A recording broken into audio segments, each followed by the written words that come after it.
enough of this palaver. Let's get the show on the road.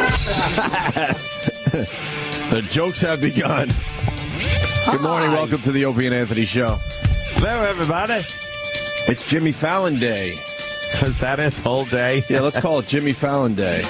Yeah. I'm actually very excited. I know. It's going to be fun.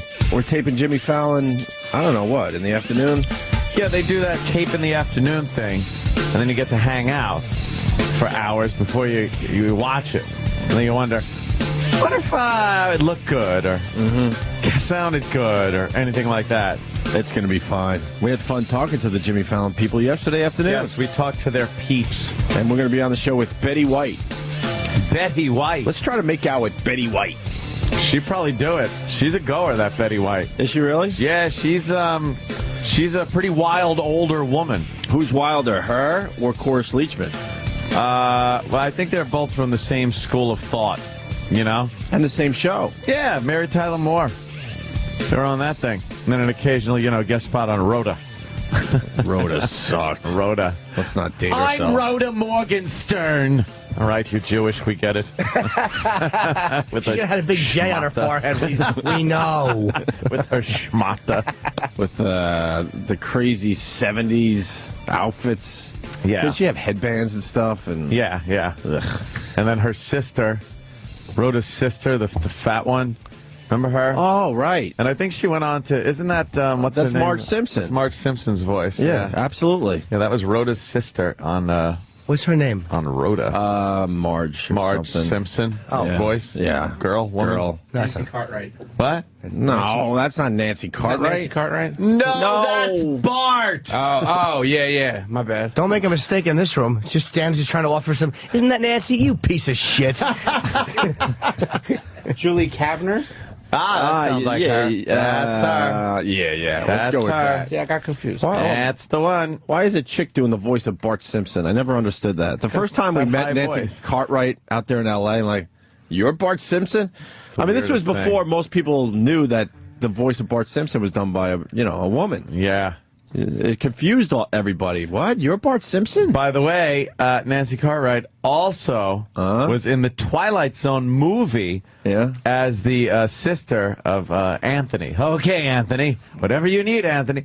She was the one that was running through the cartoon character scene and then eating. Yeah. That's a nice little That was her. factoid. Little factoid for you. And then she was in some sitcom that didn't go anywhere. Pretty sure that I was her. forgot the name of, but Looks different. whatever.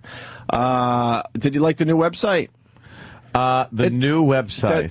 I turned you guys on to because Jimmy came in and what'd you say, Jimmy? You've given up on the calorie counting already? No, I don't know how much. I ate grilled chicken a couple times yesterday.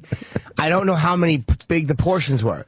I ordered like a piece of grilled chicken with some teriyaki, and then I had like a little asparagus. Oh, the teriyaki's bad. That's not that bad. I mean, a little like that, I don't mind. A little teriyaki sauce if I'm eating grilled Yeah, but chicken the and calorie asparagus. counter might mind. Well, the calorie counter has to simmer down. The calorie counter might mind. They don't say a nice piece from the market grilled chicken. I don't know how much I ate. And then last night I ate grilled chicken for dinner, but then I had a little bit of very low fat avocado dip. How much of a portion? How many portions did you have? Yeah. How many portions? I knew strawberries. Yeah, they were calling me old yellow shirt. Old yellow face. There you go. Of course. Old yellow gums. I don't know, but I'm trying to figure out how much grilled chicken I had. I had a huge piece last night. I think Foreman grill. You know, Ooh. I actually got a piece of chicken at the market yesterday, and it was under a pound. So The market. Where are you, Bangladesh? yeah, it was at the market. Is it the marketplace? It was a suicide bombing as I was buying chicken. I think it was like 3/4 of a pound, and that was a big piece of chicken, and I didn't eat the whole thing. It might be I think I had like a half-pound piece last night, but That sounds about right, Jimmy. really? If it wasn't like huge, maybe a little more than that, slightly. I have to start my calorie count today. Oh, exhausting. Yeah, It's it does exhausting. seem like you're exhausting yourself. Honey, I'm doing the best I can. You know what? Yeah. So then we went to this website. It's called thisiswhyyourfat.com. Yeah. And This website's just getting started, but basically it's a picture of all these delicious things that people eat, and this is why you're fat. What is that, Danny? Can you read off some of the deliciousness? That looks horrific. It's just people take pictures of their plates, and they're full of just high-calorie, disgusting, cheesy messes. No, could you call it goodness? Goodness, yes. I think in the end, it's goodness. This one's good for you because it's chicken. That was my dad's philosophy because he had horrible heart problems. Horrible. And we would try to watch his diet, and we go, all right, what'd you eat? Buffalo chicken wings? I'm like, that's probably the worst thing you could eat if you have horrible heart problems. He goes, what? It's chicken. Yeah, it's all butter and, like, you ever see him make those things? You don't want to know what they do. They say chicken skin, especially fried, is the worst thing you can eat on this planet, basically. And, of course, goodness. Oh, it's just filled with goodness. If you get a nice piece of nicely cooked, tender chicken, but the outside, the skin has been crispy a little bit, and you get that on the same fork, fucking best. And then you dip it in more hot sauce that's on the bottom of the plate. Then you put in the blue cheese. Shots of butter. How many calories in a dozen buffalo chicken wings, Dan, king of the internet? Well, I will find that for you. That's probably your going to new get title. varying results. King of the internet. King of the internet. Yep. That's what we Average should it out. That's the bit we should do to see if anyone could find stuff faster than Danny can. I don't think there's a person alive. Probably a medium coffee. I think Travis just chimed in saying he rules. Oh, Travis, come on. Shut up, you girl. Hey, Travis, did you like the new website? This is why you're fat.com. I love the new why website. you're gay.com. That's not it. I would never go It's just a photo of cocks. This is and all thin stuff. bearded gentlemen. Yeah. If you find yourself salivating looking at these, and you look down at your keyboard and there's drool on it, you're like, oh no, I'm a fag. What dish did you like the best when you were looking at the website today, there, Travis? I just found the Patty La Burger, which is a triple bacon cheeseburger with deep fried patties as buns. Oh no, a bunch of dried dried up 50-year-old vaginas as a burger. So they deep fry more burgers to just make the buns out of them. Looks delicious.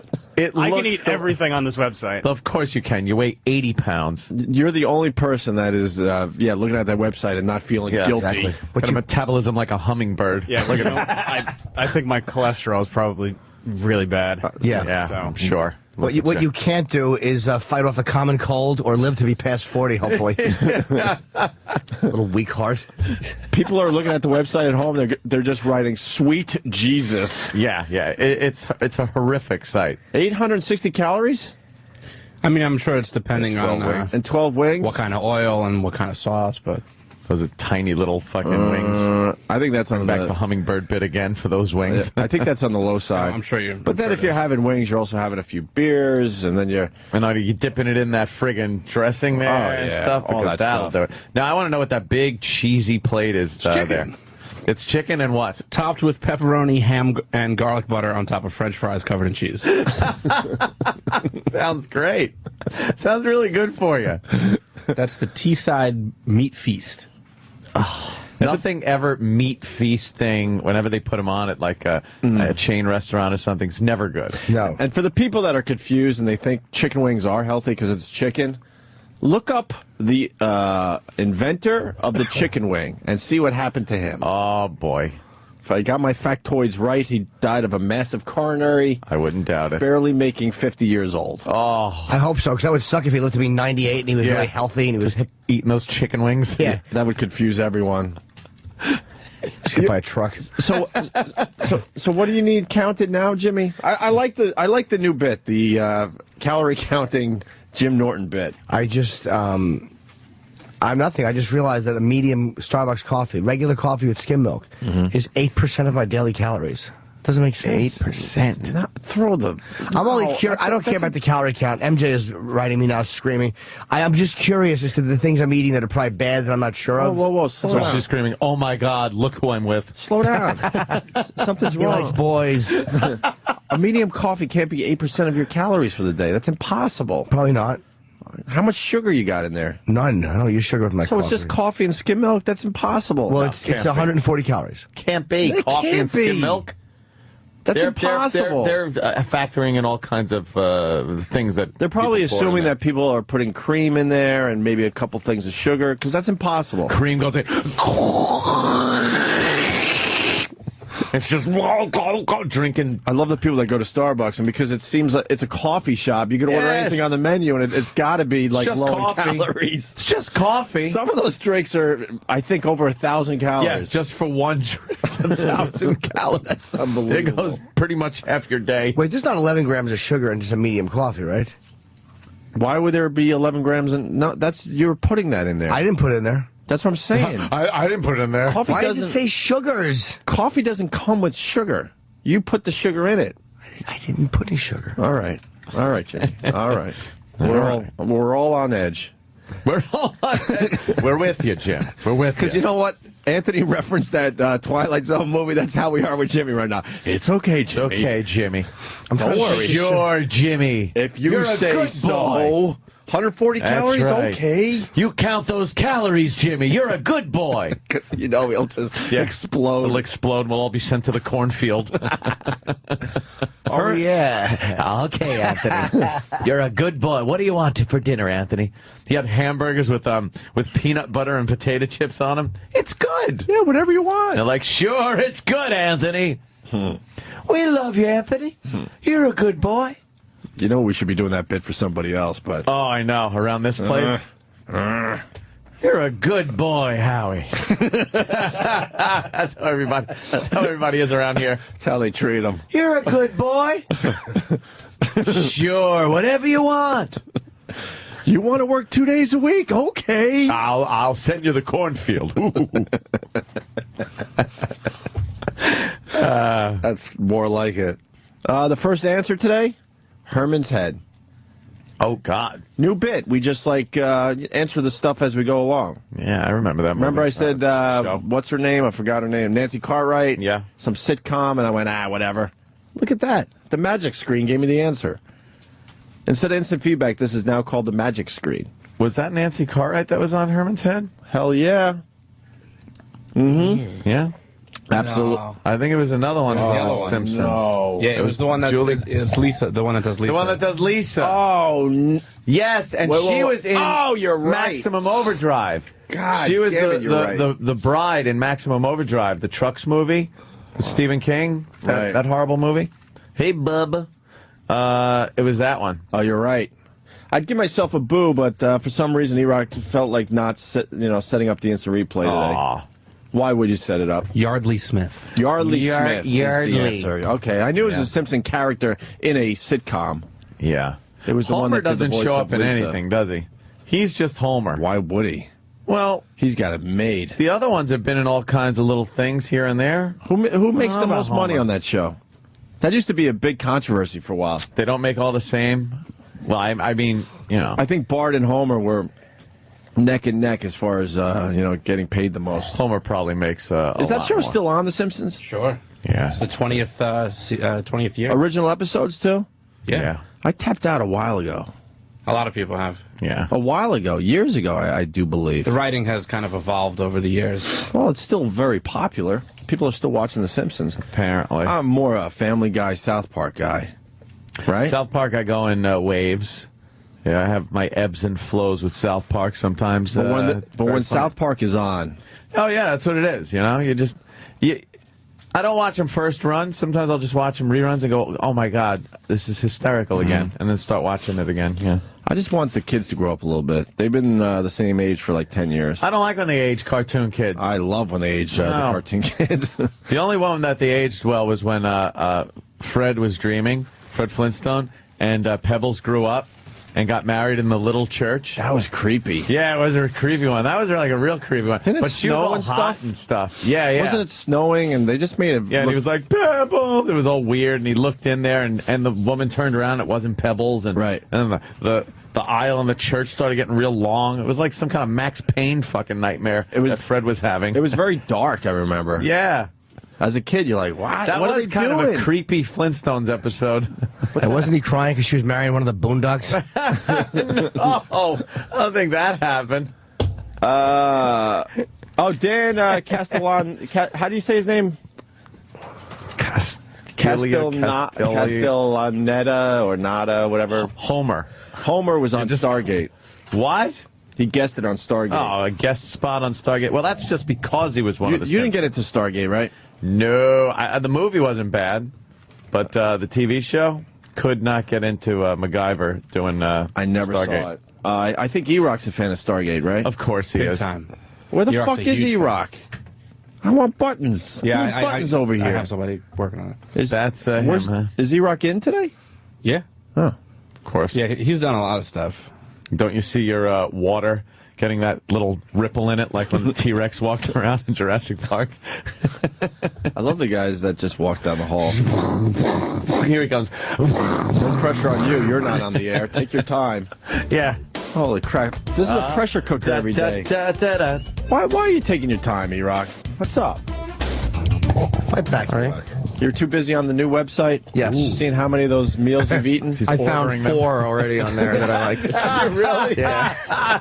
Which 4? There's a lot of disgusting stuff on there. Let's Everything go, looks like puke in a plate. Yeah, let's go back to the website. Don't tell us. Want to guess which 4 meals E-Rock has eaten off that site? Page 1, page 2, page 3, and page 4. Travis had the first 4. He only looked at 4. Then we called him. Yeah. All right, let's go down the new website and figure out which 4 meals E-Rock has eaten on thisiswhyyourfat.com.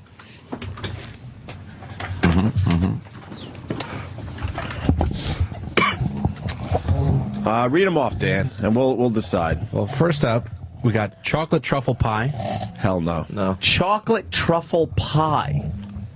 Then, What is that? Something called Porky's Revenge, which is a pork schnitzel with ground pork crackle fried in butter. What? Crackle fried in butter, topped with melted Colby cheese and bacon bits. No. Holy shit. Would you eat that? I would eat all these things. They sound good. Yeah. Next up is Kentucky Nachos, which is potato chips covered in barbecued pulled pork, blue cheese, coleslaw, cheddar cheese, and sautéed onions and peppers. Ah, it sounds delicious. I bet E-Rock likes this. Heart attack fries. Yeah. I got to. I'm looking at his pants, and whenever I see a tent, I'm going to know it's he ate Yeah, one. whenever he gets a little plump. That's cheese covered fries with grilled onions, bacon, and beef, and that's something that I could definitely see E-Rock I eating. would say... I can see him drinking that in a shake. I'm going to say no, because it doesn't sound... E-Rock, didn't you have that out of a martini glass somewhere? Yeah. No, that was filet mignon, mashed potatoes, gravy, and chives. In a martini glass to make it classy. Don't you have a picture of that? Put it yeah. up on the site, because it's one of those sites where you could submit pictures. Okay. A meat martini. It's Yeah. My list kind of starts on page 3, so if, Oh, page 3. Okay. Well, then go forward. Wow, he went deep into the website. really did. I did one page and said, all right, that was fun for 2 minutes, and I moved on Had to it. something else. But he probably ate things close to things on the first 2 pages. But he's discounting them for some like real weird Oh, technical yeah. reasons. I didn't have a yellow plate. Sure. What is that on a stick? Deep fried cheeseburger on a I stick. thought about that one. it's a deep fried cheeseburger on a stick. Why'd you think about that one? Because it kind of looks delicious, but I don't know if I'd have a cheeseburger deep fried. I'm on the fence with Oh, that. God damn. What is that? Someone's cock? Yeah, it's called the humdinger. Oh, It's a corn rolled tamale and a hot dog bun covered with chili and topped with onions, peppers, and cheese. No. Oh, here we go. All I right, see, this I see could some be kind it. of a hammy thing or bacony looking. Ham or any kind of What's it cheesy filled thing. with? That's bacon cream cheese rolls. No. Ugh. That's our big meat feast, which Yeah, we touched the on. meat, before. I would say, E-Rock would like that. No, It's not on his list, but I know he'd like it. What are those things? Fucking hen eggs? Those are deep fried lard balls covered in sugar. Shut the No Who way. the fuck's eating that? Who would eat that? Is there anyone out there that has eaten what is it? A deep fried lard? Mongoloids eat lard that. ball? Anyone with a friggin' brain cell would look at that and go, "There's no way I should eat that." Lard balls. They lick it like a salt lick, like a deer. Like dopes. What's the next one? Next up is donut fries, which is donut French fries with raspberry jelly and Bavarian cream dipping sauce. That looks fucking delicious. Get me some donut That's fries. like they're fried. They look like fries, but they're donut strips. And then you dip them in raspberry and Bavarian want cream. some of that, Dude, that looks great. I would eat them until I was on my back, just throwing up into my own mouth and on my neck. Like Tub Girl, only out of your mouth. Hold it for 1 second. More info on Homer, Yeah. Entourage, Oh, okay. Don't worry. and a regular, according to Bill in Texas, Well, Bill. on Rhoda. The show you referenced this morning. 2 Simpsons characters on Rhoda? I don't know. Well, who was he in Rhoda? I'm not buying that. We'll have to look that up. Oh, we're going to look it up right now. I like this. Why'd you start talking about Mary Tyler Moore? Is it because of who you're on with tonight? Betty White. Oh, okay. Betty White. We're going to make out with Betty White. Make out? You got to make out. You can't just kiss her on the corpse lips. You got to go all in. I love Betty White. Copping a feel. Oof. Grab one. See what Alan Ludden got. Why would you say that about the nice lady? I know. You know what? She's a wild woman. You see her as herself, she's crazy. Is she? Yeah, I love it. All those crazy old women. I don't think he was on that as a regular. No. Yeah, I don't I think the guy's mistaking the guy that played Rhoda's boyfriend. Well, we're not going to let him off the hook. Bill. Hello, Bill. We don't see Homer as a regular on Rhoda. He was a semi-regular. What was he? He was just a neighbor or a boyfriend along that line, but he wasn't there full time. He wasn't the boyfriend. That was another guy. He's not credited on IMDb. Not credited. Maybe he doesn't want that credit on his IMDb. Why don't you look up Homer's IMDb and then see what because he might have been on a show that this guy like Phyllis. He might have been on Phyllis or something else. Or Maude. There were a lot of spin-offs. I remember him on Rhoda. You don't remember him on Rhoda. No, you don't. He didn't start even. He wasn't even in the business until it looks like '86. Exactly. Oh, he wasn't even born then, sir. Yeah, you're out of your bird. He was his evil twin brother then. All right, Yeah, thank you, see, sir. liar. Let's go to some dude in Denver. It's John in Denver. Hey, John, how are you, buddy? Jane? Love you, love the show. Got an Aunt Viola that lived in East Texas. Died when she was 96 years old. And when she was younger, she would eat large sandwiches on white bread with mayonnaise and cheese. Lard sandwiches? Lard sandwiches, yes. You could buy the Shoot the sliced lard. sandwich. Shoot the sandwich. I knew where you were going. I'm not, it's not a joke. We know. No, we don't. Hey, we're not laughing at you. God rest your Aunt Viola's soul. Yeah. What did she die of? Not a joke. It's not a She died joke. when she was 96 of old age. She was picking berries in 98 degrees. You know heat. what? But if she put down the large sandwich, she might have made 102 or 103. She have an orange peel in her mouth, chasing a little kid around. She was picking berries, and then Henry Fonda fucked her in the ass against a tree because he was lost, because he was picking berries. I thought it was fucking a loon. She was yelling, "Rape, Norman." Good evening. See you later. Good evening.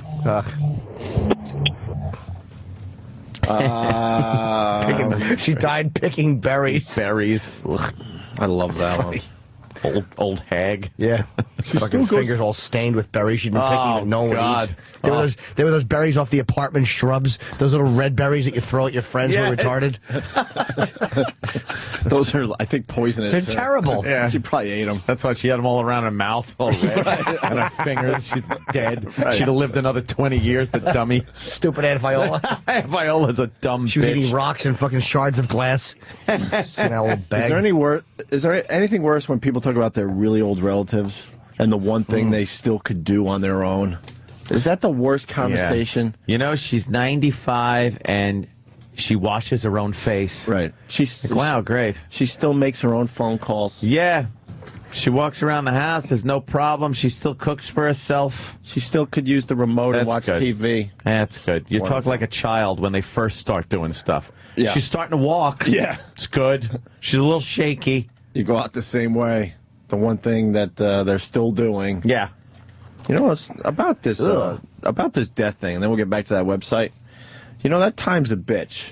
Yeah, we've always said that. And how could I say this? And this is something for Danny. What year was wiped out recently as far as people born in that year? Like, you know what I mean? Like, how can I explain this? We're the in last year living member of a year birth, yeah. Yeah. Oh. And you just watch those years ticking closer to your birth date. You know what I mean? Like, it's 2009, so you got to think that everyone born in the 1800s are there's got to be a few. There are a couple who are like 110. 1800s? Dude, anyone over 109. Yeah. Well, here's something. One of the world's oldest women died recently. It was only reported June 5th. Okay. And it says here that South African Moloko Timo Grandmother of 29 passed away June 5th. Miss Timo said she was born on July 4th, 1874. That's impossible. So there are people still alive from the 1870s? No, she's lying. I'm mistaken. Or 1880s? She's so old. What the fuck does she know? She's old. She said. Yeah. Like, how far do we have to go back where anyone born in that year they're all dead? You know what I mean? I'm going to guess 1889 or in the 80s. It's got to be way up in the 1800s. We just got to find the oldest living person.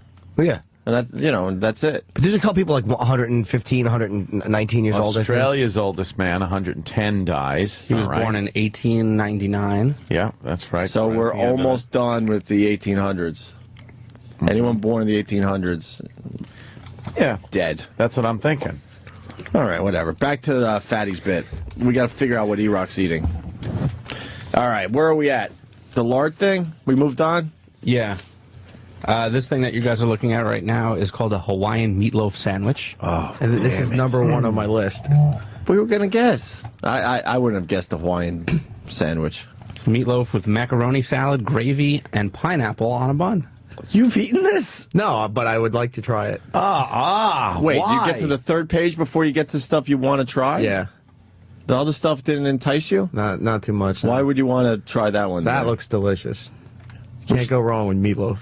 Would you do this bit if we could get these things? Yeah. I want to see you eat a deep fried lard ball covered with sugar.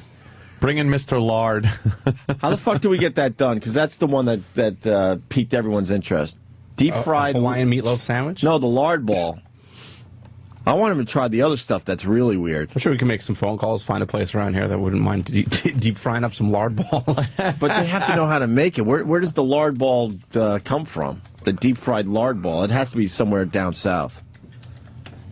And then what? They roll it in sugar or something? Powdered sugar? That's got to be awful. No kidding. That's why I want to eat rock. Don't they make candles out of lard? That sounds like a state fair kind of a fucking, thing you would eat at a state fair. Where? In West Virginia? Yeah, one of those like state fairs. But in the middle of nowhere. Yeah. Well, Travis is telling me that he's got a deep fryer at his house, and he wouldn't mind deep frying up some lard balls Yeah, for but Eric. he's got to know how to do it. We'll get recipes. All right. I can just bring the deep fryer in. It plugs in. All right, let's try it. Would you try a deep fried lard ball? I'll try it. Okay. So that's but the Hawaiian sandwich would be the first one you would try. Yeah. On the list. All right. What other ones? We could go through this fast now. You want me to just read it off? You want to just read it off? Yeah. Okay. Let her rip. The second one is called Potachos. It's potato chips, cheddar, bacon, tomatoes, onions, ketchup, and sour cream. Oh, my God. Yeah, here's a picture. It's like some kind of nachos, but only with potato chips and all those other Can you things of imagine goodness. the farts after eating something like that? Just those hot air farts. Where your ass just opens real wide because of the pressure, but doesn't make that sound. It just like it's ready to sing opera. And it's all heat.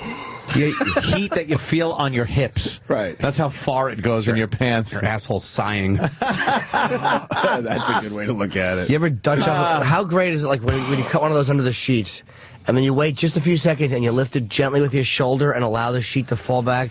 It's like spoiled vegetables. All right, that's two. The third one is called the Bulldog. It's hot dog and cheese deep fried in an egg roll. Yeah, the egg roll messes that up. Why would you eat that? Why would you eat that? Yeah, the egg roll doesn't fit with the other stuff. Eggs delicious. are never pleasurable. Most people eat the eggs. I love egg rolls. For the health thing. Well, egg rolls. Oh, are egg good, rolls. but I'm sorry. It doesn't okay. but it doesn't really Still fit early. with the rest of the stuff. I guess that's what I was getting at, yeah. I don't know. Although I did have something that's kind of well, not close to this, but it's a egg roll with steak and cheese inside. It's like a deep fried. It's like a Philly cheesesteak egg roll. Oh, yeah. and it's probably one of the most delicious things I've ever had in my entire life. I've had those. Those are great. You've had those. Of course you have. Is your wife to be disappointed that you're not trying to lose the weight anymore? I think she's just given up. Like whenever you're eating something like some delicious piece of cheesecake, do you feel her eyes just fucking boring into you? Because she's looking at it going like, oh, why is he doing this? She's trying to be cool, but your chick is hot. She's way put out together. of your way out of your fucking She league. takes care of herself. Yeah, well. So you want her to just let herself go, too? No. Would that bother you? Yeah, that might bother me, yeah. Yeah, now you know how she feels. Exactly. And finally, what's the last dish? The last dish before I came in here was corn dog casserole. It's corn dogs cut and diced over Nice. hash browns and cheese. You like the weirdest You like stuff. weird cheese. Yeah, yeah. I Cheesy never got stuff. into the corn dog thing. Would any of these things that you're talking about give you a pizza problem? Wait, you got to go back, because that just looks like a cartoon. How the fuck That looks did- like something you'd see in fucking, like in the kids section at Disney. It looks like it's made of Play-Doh. Well, Yeah, that's because it's Yep. hamburger cake. Oh, okay. Yeah. Oh. See the cake shape look like a burger? Yeah. Wow. What's the green shit? I don't know. That's marzipan. Hate marzipan. What is marzipan? I don't know. It's some awful candy. It's horrible. Someone's trying to turn us on to guesshermuff.blogspot.com. Yeah. Oh, Motorhead. Did that a week and a half ago, my friend. That's the corn dog casserole. Look at the corn Oh, dog. it's mustard. Sorry, I thought it was cheese. Oh, mustard on top of it. You like corn dogs, huh? So that's like fucking 100 corn dogs standing up in a little casserole dish With hash brown patties. hash browns, like holding them Crumbled together, bacon, and then baked beans, corn, french fries. Jesus. Topped by corn dog slices and mustard icing. get out of here. Mustard icing. Yeah, okay. Someone is saying check out heartattackgrill.com. That'll give you a good one. I don't know. This site's pretty good, though. This is why you're fat.com. Yeah. I'm taking it. Let's look at Heart Attack Grill. delicious. Look at the graphics on Heart Attack Grill. It's It's an got a EKG. got an EKG and then it flatlines. Oh, come on. There's no way. What? They're just listing stuff that'll bring you closer to a heart attack? Yeah. Single bypass burger, double bypass burger, triple and quad bypass burgers, Jolt Cola, no filter cigarettes, flatliner fries. Doesn't really. Hey, you hear Not this? as fun. Did you hear the story about cigarettes today? What? They're good for you? Finally. Something they've been working on for 20 years. Oh, I did. Yep. I heard this. And this is a trick in the trade there. It's all semantics. Well, they do this with everything, by the Yep. way. They do this with all sorts of products. Yeah. But we're getting closer to taking the word light off cigarette packaging. Mm-hmm. And both sides are pretty much agreeing, even though the cigarette companies know that this will cost them even more money. Well, Yeah. what is a Marlboro Light compared to a Marlboro? Like, what makes it a light? Well, basically, the doctors would say technically not much of a difference, but in your head as a consumer, you see light and you go, oh, okay, this has got to be way better for me than a regular cigarette. Cigarette? Cigarette. A regular cigarette. Yeah. But in fact, is not. Right. Yes. But if you're really convincing yourself that you're being healthy by smoking Newport Lights, Well, they're trying to say a lot of people aren't educated enough, and they really believe that if they smoke light cigarettes, they could smoke a lot more before they... Well, they're stupid and should be thinned from the herd. Ah? So I say let them I say let them die. All right, E-Rock, thank Those you. butts. good job, Eric. Be good. Good job on what? Being fat? So they're actually gonna do that with the cigarettes?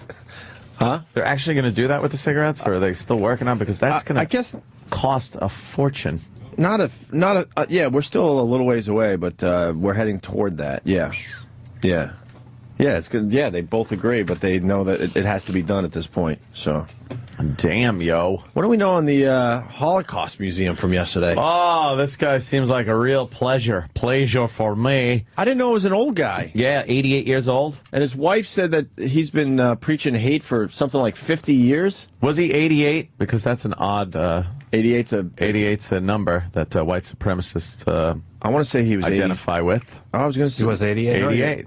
See, because that's HH in the alphabet. You think he's just been Heil waiting Hitler. until he turns 88 to do this? Maybe. Knowing the significance of 88? Maybe. Gotta find out when his birthday is, if he waited a little while, or if it was like, day before yesterday or something. But, yeah, he's been preaching anti-Semitism his whole life, white supremacy.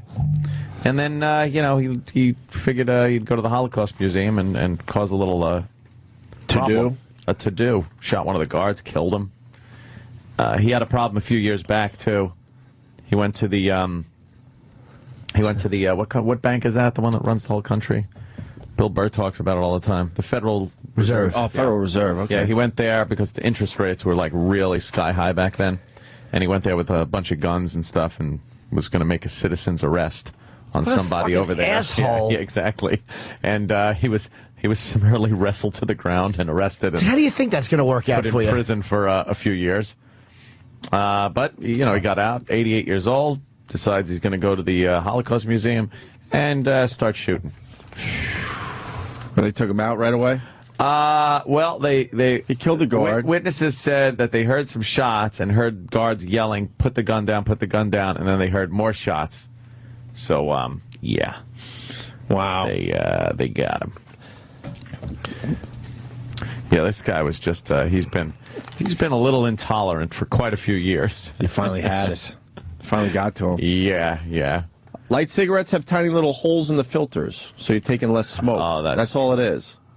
Yeah, I used to put my fingers over the holes in the filter. If I had a bum like a Parliament or something like that, they have those holes. You would notice it, Ant? Yeah. You would just hold the filter around where the holes are and smoke it like that. So I'm not a smoker. I would assume if there's holes in the filters and you're a cigarette smoker, that's going to bother you to the point where you're just going to like suck on the cigarette a lot more. Yeah, you'll smoke more. Or do what you did and cover up some of those holes. That's what they've said. To get more of the smoke, right? Yeah. They say you smoke more if you smoke light cigarettes. Oh, yeah, okay. Yeah, so it's really not helping. Because you haven't satisfied the craving, so you're just going to light up faster? Yep. Not like a nice Marlboro. Nice Marlboro Red. What was better than a nice fresh pack? Give me having two packs. Having 2 packs. Danny's so right. And you just be like, all right, pack that thing a little bit, and then open it up and take that little foil out. Chukunk. And there it is, the first one, nice and fresh. Did you like smoking? I loved it. Did you really? Who didn't like smoking? Everyone that quit smoking liked smoking. That's why they had to quit. It wasn't just like, oh, I'm stopping this. It's called quitting. You got to quit. You enjoyed smoking, didn't you, Jim? I did enjoy smoking, yes. But I didn't want to die with a big thing on my tongue or my gums. Half your jaw missing, trying to pick up chicks. Yeah. They're fucking shoving hookers in your face as they're screaming, trying to make them kiss you. like Roger Ebert. Oh, God, just thumbs upping prostitutes when they show up. Oh, poor Ebert. Let me say hi to Mike in Boston. Mike, how did the Red Sox do last night? They beat the Yankees again, Ed? God damn. Did they? Oh. The Yankees can't seem to win against the Red Sox. Boston now a perfect 7-0 versus the Yankees this year. 7-0. Wow. 6-5 last night. Yankees Mike can't win against the Sox. What do you got, Mike? You're right there, brother. Hey there, Mike. Come on. Jesus Christ. He looks silly without a jawbone. Who is that? They just called me and I'm not there. Jaw removed? Yeah, some guy with oral cancer. He's holding the skull up, yeah. Nah, never mind. No, you're there. You're there, Mike. Oh, Tiny sweet. little chin. What's happening, boys? Hey, Mikey. Hanging, waiting for you. What's going on? Not too much. I was calling because of the Gran Torino. I don't know how the Sox did last night. I had to wake up early this morning to go to work. But that old dude reminds me of the dude from Gran Torino. I finally saw that last night, and holy shit, is that funny. Oh, yeah. The racist comments in that thing are priceless. Yeah, he didn't go the full distance, though, with the black guys. But who explained that? They said, yeah. I think it was Jimmy, said an older dude would probably... No, I don't know. Did I say that? Was it you? Somebody explained that... I heard he wouldn't say nigger. That was the word that he just... Yeah, he used spook. Yeah. Which I guess maybe that's what someone would use more often. That was a very popular one when hockey was popular. We had... It was almost like it was... Like he was doing it... it worked for that character, to tell you the truth. And I'm the first one to go like, boy, he would say this or that or the other thing. But it was almost like a friendly greeting to him. He wasn't pulling up like with a bad attitude. He pulled up like with this friendly greeting. Yeah, it's just the way the guy was, you know? Yeah. Racist. But by the way, boys, enjoy a nice pack of Pall Malls. They're so delicious and smooth. Pall Mall. Remember that? You guys had that on a little while ago. All right, yes. boys, punch it out. Later. All right, Mikey. There you go. Yeah, absolutely. There's some, what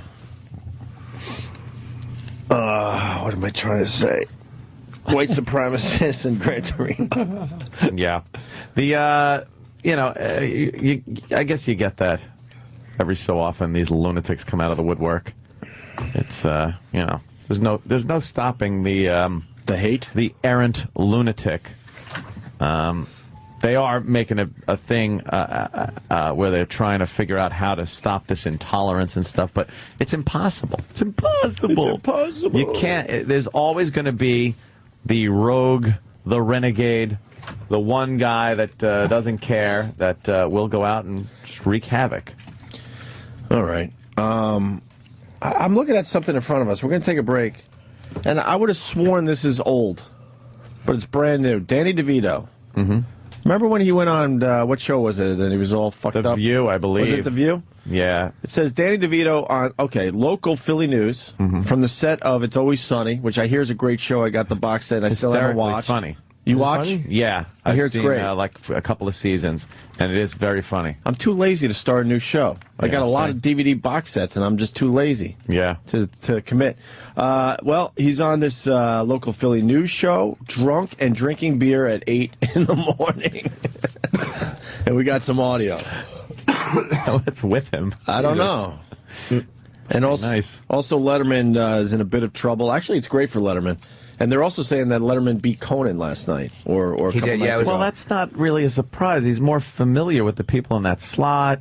I mean, Conan had that big boost, that big spike when he first came on, the first couple of days, I guess. But, Conan has to settle in, and then he's got to build from there, right? That's sort of how it works. There's a bunch of hype when you first start something. They expect you to lose a lot. Like, when you're dropping every night, but they do expect that. They write that in. They know that you're going to lose 20% of your audience the next night or whatever, because people are just watching your first show just to see what you do. And they're not comfortable with you yet, and then you build from there. So too early to tell who's going to win that battle, Letterman and Conan. But Letterman all over the news over his Sarah Palin joke. We'll explain after the break. Yes. Opie and Anthony, stay there. Anthony, very, very busy show. I went to the bathroom, walked in, and I almost hit the floor from the smell that's coming from this bathroom. It was unbelievable. Like, really?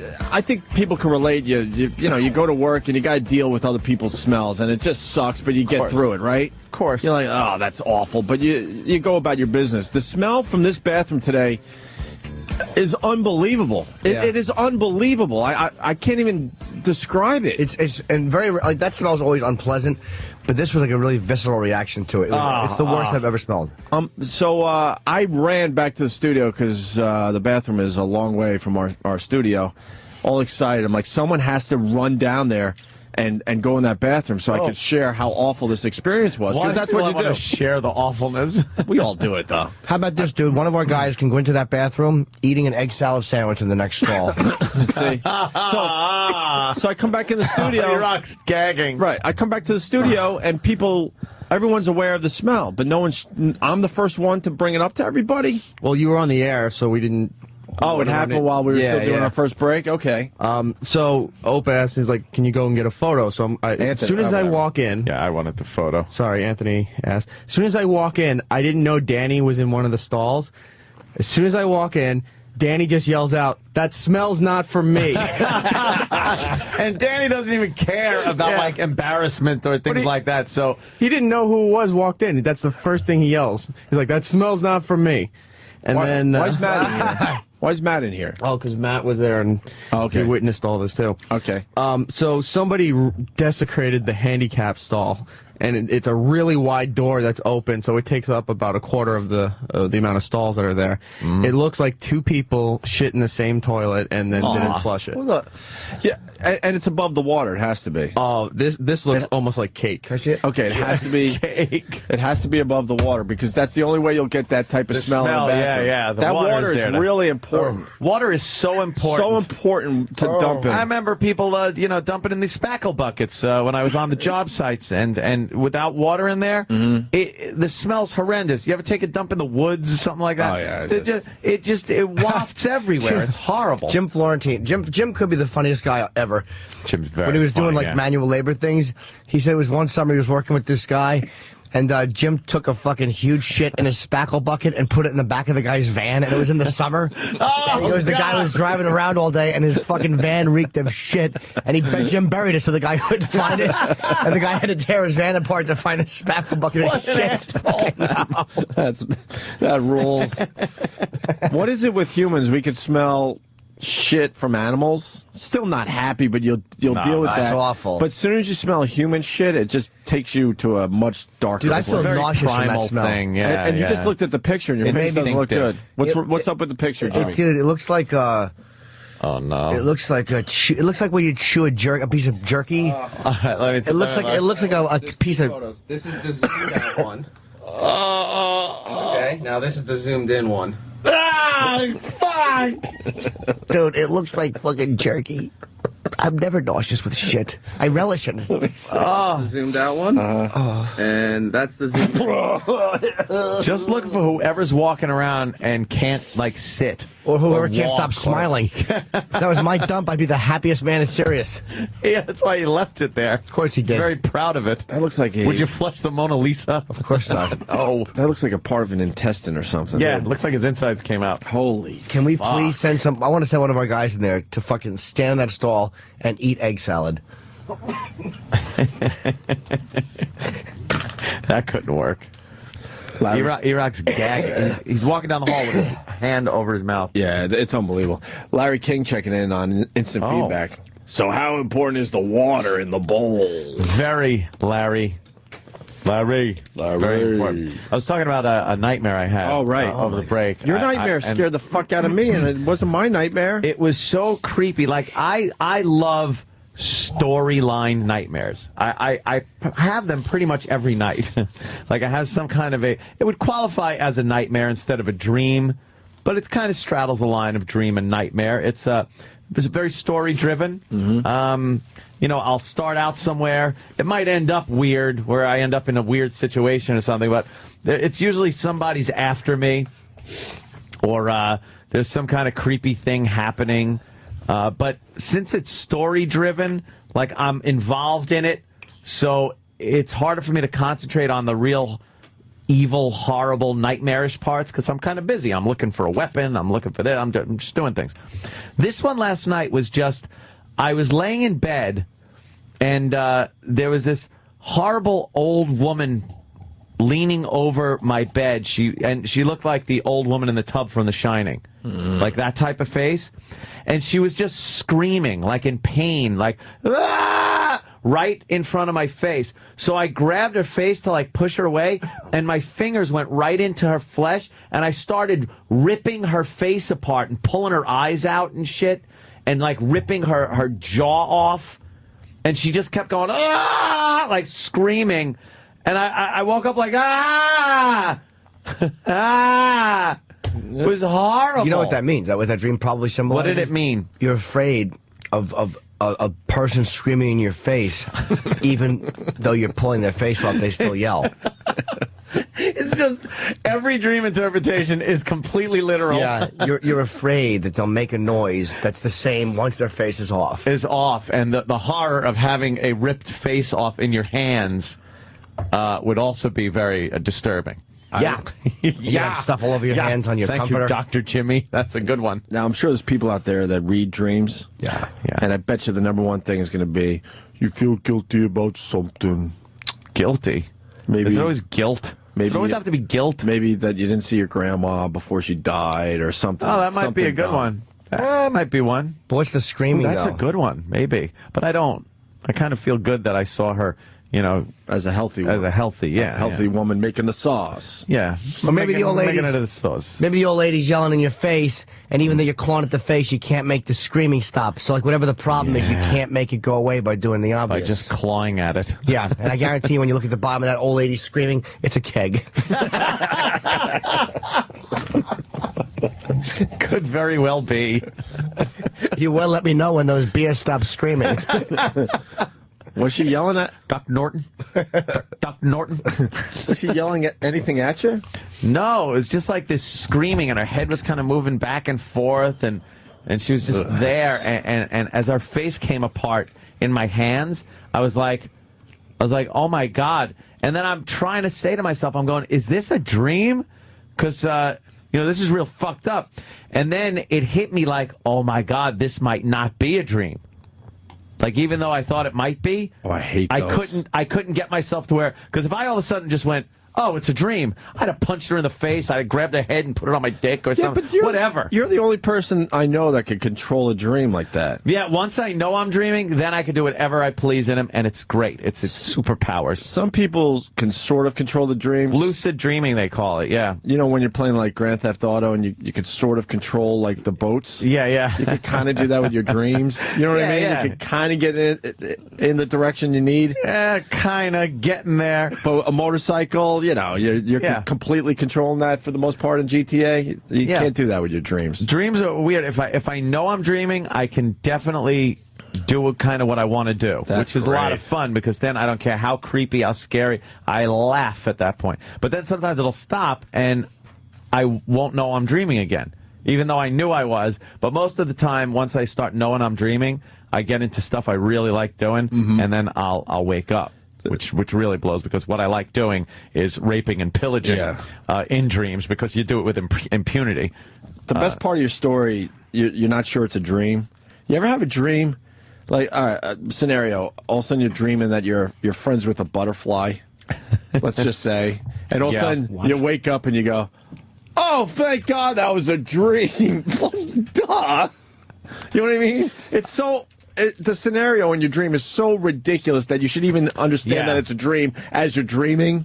The thank God I'm up dreams are the ones where I'm in big trouble with the cops or something, or I'm in jail awaiting trial for something, and I'm like, oh my God, I'm in jail and I'm going to go to prison. But those are the ones you wake up from and go, thank God it was a dream, and that's logical. I'm talking about these whacked out ones. Oh, the ones that really make no sense. Like I said, like all of a sudden you happen to be a friend with a butterfly or something. Something that just doesn't make sense in real life. What would you talk, even in a dream, what would you talk to a butterfly about? You're trying to talk to him about your day and it just keeps fluttering. You just rub the powder off its wings so it can't fly. It really needs that powder. Does it really? Reason. Yeah. Like I used to rub the white powder off of moths. Yeah, those you're just big trying to clean them off. And you wipe the powder off, and then you let them go, and they just kind of flop around. They can't fly without that powder on their wings. And you thought they were just dusty. Yeah. It's like, oh, you're dusty. Butterflies scare me. When I see one fluttering around, I don't know why they really freak me out. They're little fluttery things. Yeah, it looks like just, bug on me. they just creep me out. Oh, Joe. Why? God. Why are you whispering? What are you whispering for? What happened? I want you in there. I just saw something disgusting. I got you. So the smell. I can still taste the smell. I like the voice you made. Oh, the smell. I can taste it.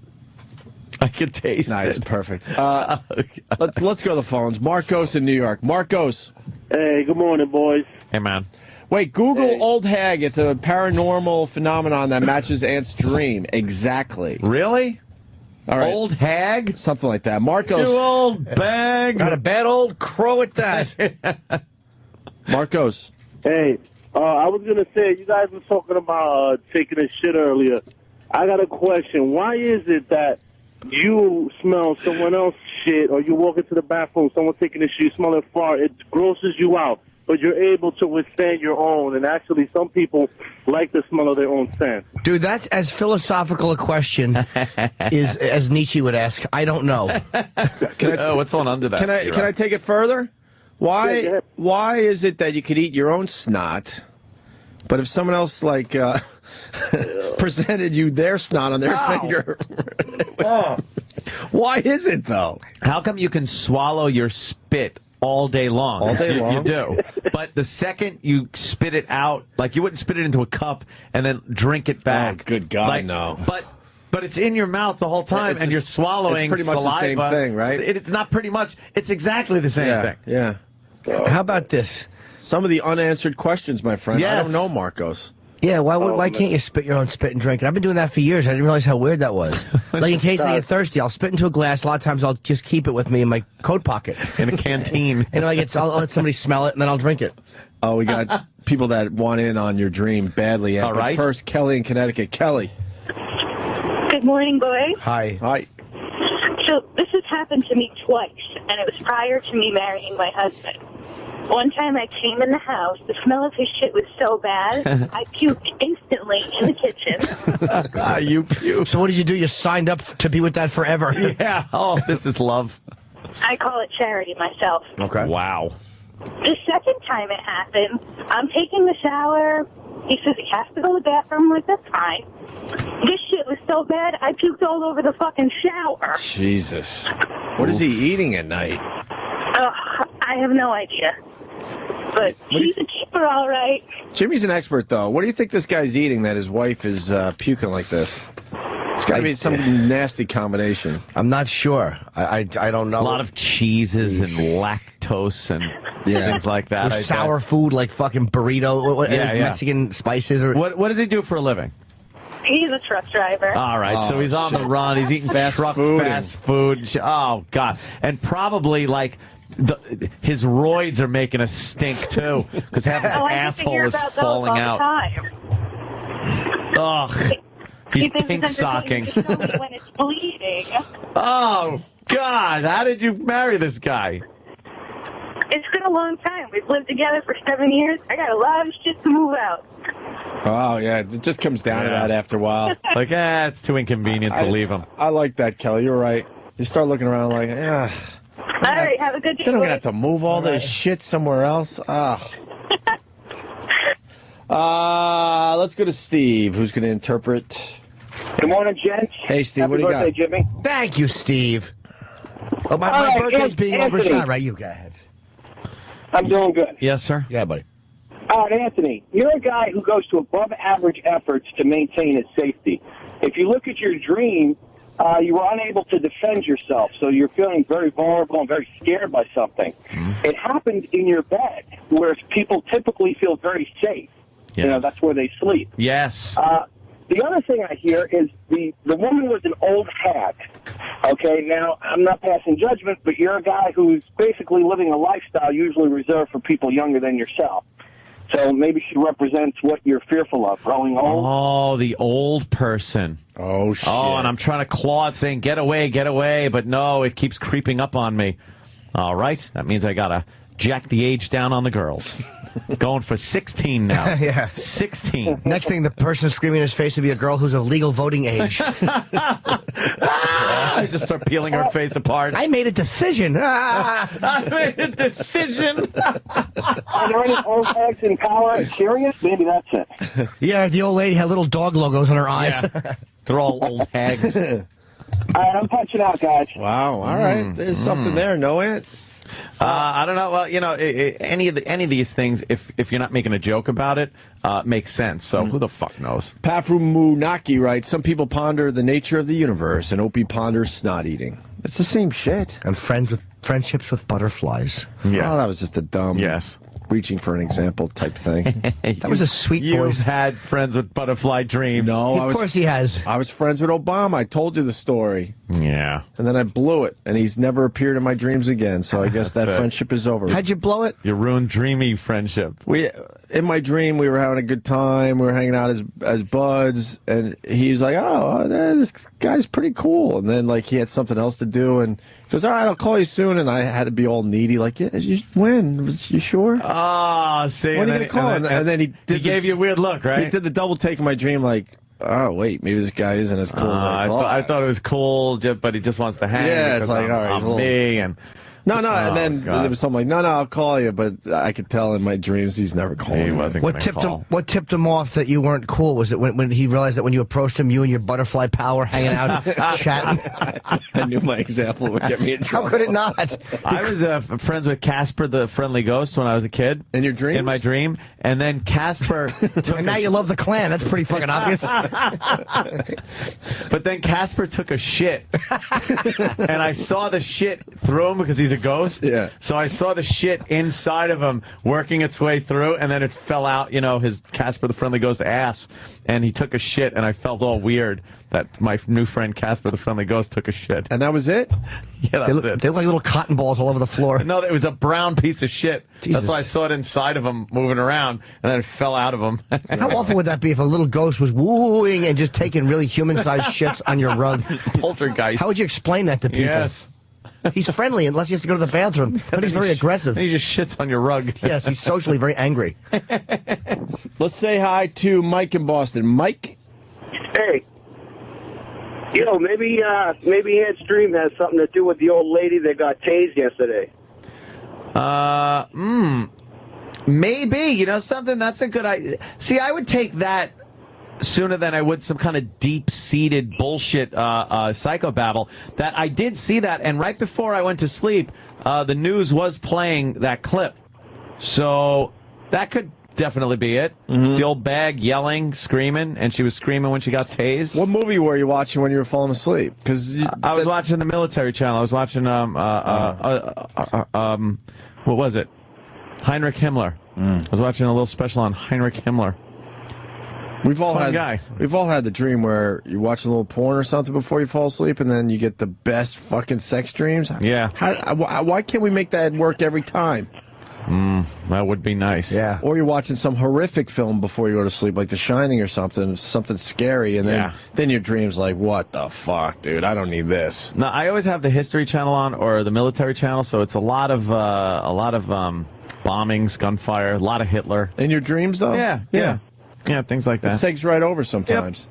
Yep. Thank you, sir. Let's go to Pat in Jersey. Pat. Hey, boys. Hey, buddy. What's happening, man? Yo, Ant, in this dream, do you have really furry fingers and start tearing old ladies apart like that ship in Connecticut? Okay. Oh, the chimp. Oh, ripping apart a woman's face like the chimpanzee. No, I don't. You wanted to destroy this thing. I just wanted it away from me. Right, and it was didn't very matter. scary. It was very, right up in my face. Like, the worst thing you could ever do is if I'm sleeping and I open my eyes is to be right there in my face. I will just, claw. I will probably literally claw someone's face off. Of course. Like a chimpanzee. I think I was asking you during the break, you ever have a dream so bad that you're scared to wake up in your own house in the middle of the night because your brain isn't, fully functioning, I guess? You're still almost, some of it is still shutting down in We're not dream talking mode. about being a kid. Like, you're an adult. Yeah. Got a good life. You have a horrendous dream, and you wake up in the middle of the night, and you're scared of your own room, your own house. Yeah. What is that about? I don't know. And then if you just were awake just for a few more minutes, you'd realize how ridiculous that is. Fucking old lady face. No way.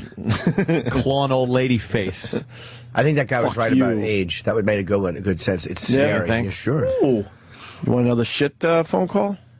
Todd and PA. Todd. Hey, how you doing, fellas? Hey, buddy. When I was in school, the big prank that we used to play on each other was we'd take a Tupperware container and just take a nice muddy shit in it and then stick it in people's refrigerators. And then sometimes it would take a month, but the whole refrigerator smelled like shit. It ruined all your food. It was awful. Ugh. I think I got to apologize to Todd. I wasn't paying attention. What did he do? Because I have something in front of me that will definitely infuriate a lot of people, including, I think, Jimmy. Oh. Hi, Opie. I don't want to be angry. I'm not really sure. No, you're going to be like, this is ridiculous. Okay. PETA is getting involved with something. Mm-hmm. You want to play a little game, try to figure it out? Incidentally, just before I forget. Do you know this story yet? No, but I was saying Ingrid Newkirk is doing some kind of a signing in the Time Warner building. I don't know when it is. We ought to try to get her in, though. Before I forget that. She started PETA. She'd be a very interesting guest. PETA. PETA is involved with something so ridiculous, I can't even tell you. Is it something that's in the news recently? No, just something that has been going on for a really long time. They have a problem with clubbing seals. No, because a lot of people wouldn't put that in the ridiculous category. I mean, this is a ridiculous one. This isn't a gray area. This is just ridiculous. What are you doing? Why are you getting involved with this? That's your clue.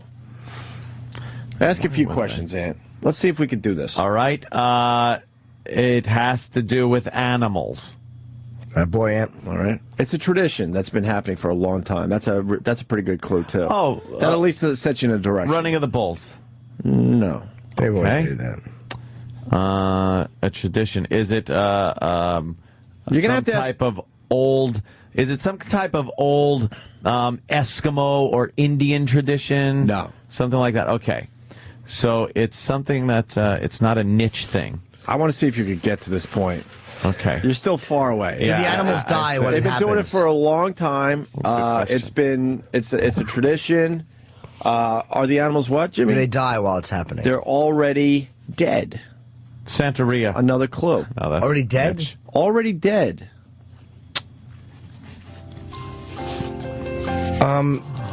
Is it the dead goat fucking ritual? Wait, are they dead? Yeah, they gotta be dead. Huh? The dead goat fucking thing? No. No. Fishing. Fish? Has to do with fish. Are you looking down? No, swear. Okay.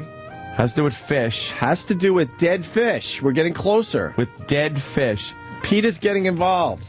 With feeding dead fish to dolphins at marine parks. Wow. I reached for that one. I think they got to understand that Yeah.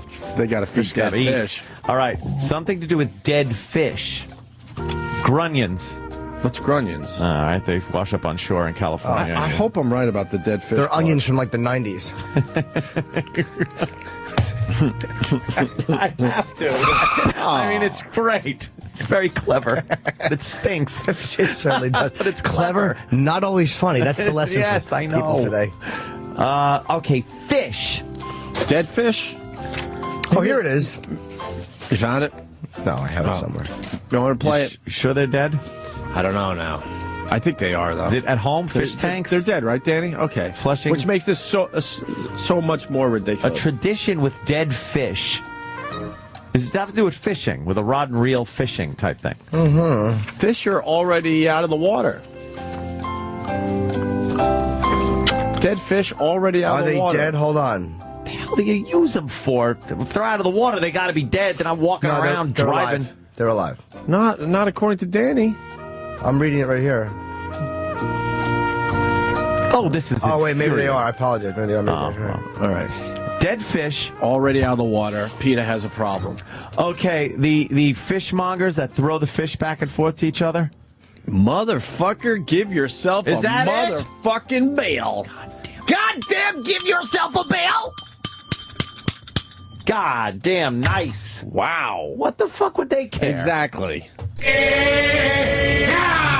Fish throwing is part of Seattle. Delivery Thursday! Delivery Thursday! The Pike-Place Market fish throwers are so well known. The nation's vets asked them to be the opening Girls act at their catching with their convention. Their pussies stink. The nation's vets asked them to be the opening act at their convention. Well, we think that it sends a terrible message to the public when veterinarians call it fun to toss around the corpses of animals. You heard Holy shit. You know, you've gone a little far, dummy. I think PETA has finally run out of things to go after. Yeah. This is All it. animals are safe now, and they've gotten to this point, I guess.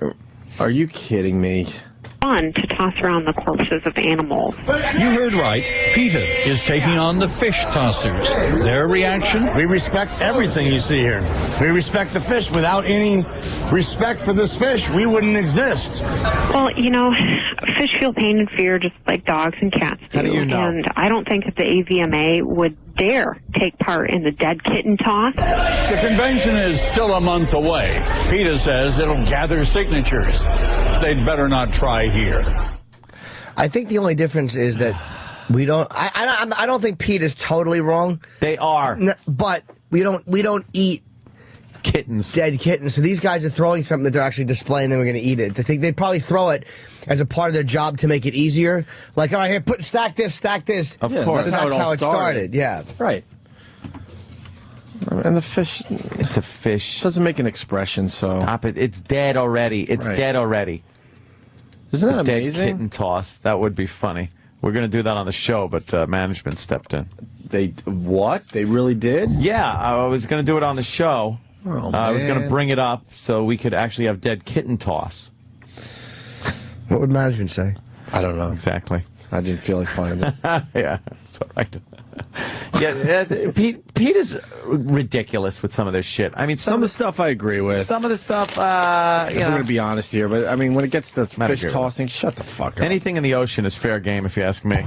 Because they're monsters. All right, that one's still. Oh no, he was flicking the tail.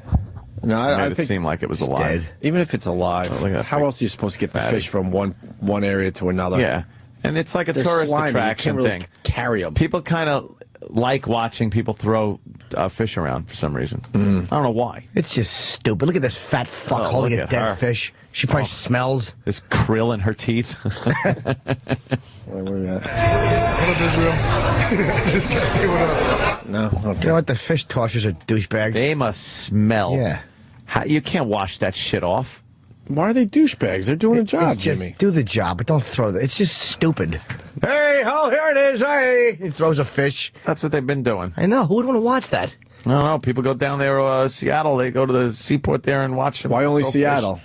Why did it become No, they big do in it. They do Seattle? it in New York. They But no one, used to do it down but no at one the- pays attention to the New York fish throwers. It's the Seattle fish throwers. They're number one in fish throwing. I've never heard of it. Why? What do they got? A good minor league system? What's going on? They're the pros. I like They got a this good kid. farm system. I like this kid. Goes from the Dominican Republic. He's a left-hander. Beautiful.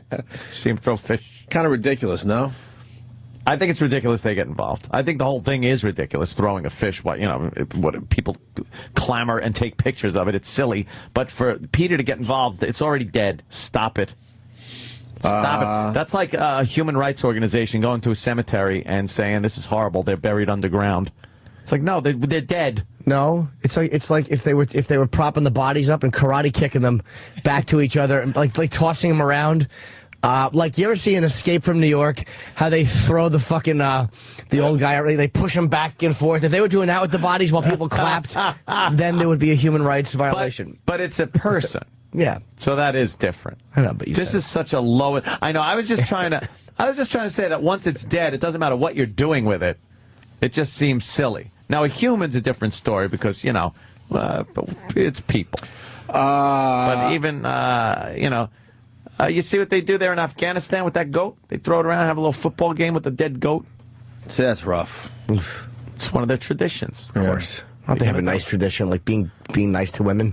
Yeah, that's a good tradition. Try that one. How about that? What country has the tradition where I think it's a goat they kind of just throw out a window alive? Yeah, a live goat for good luck. Or something. And just heave it out the window or slice its throat or something. And we're supposed to get along with the world. Yeah. People want us to get along with the world. We can relate to that. Well, maybe when they calm down some of their fucking weird traditions, then we're willing to talk to you. Yeah. Do you think the goat's all psyched to be brought up into the house? Yeah, he's like, this is going to be great. Chewing. Looking at you with those weird fucking eyes. They're finally going to give me a view. Yeah.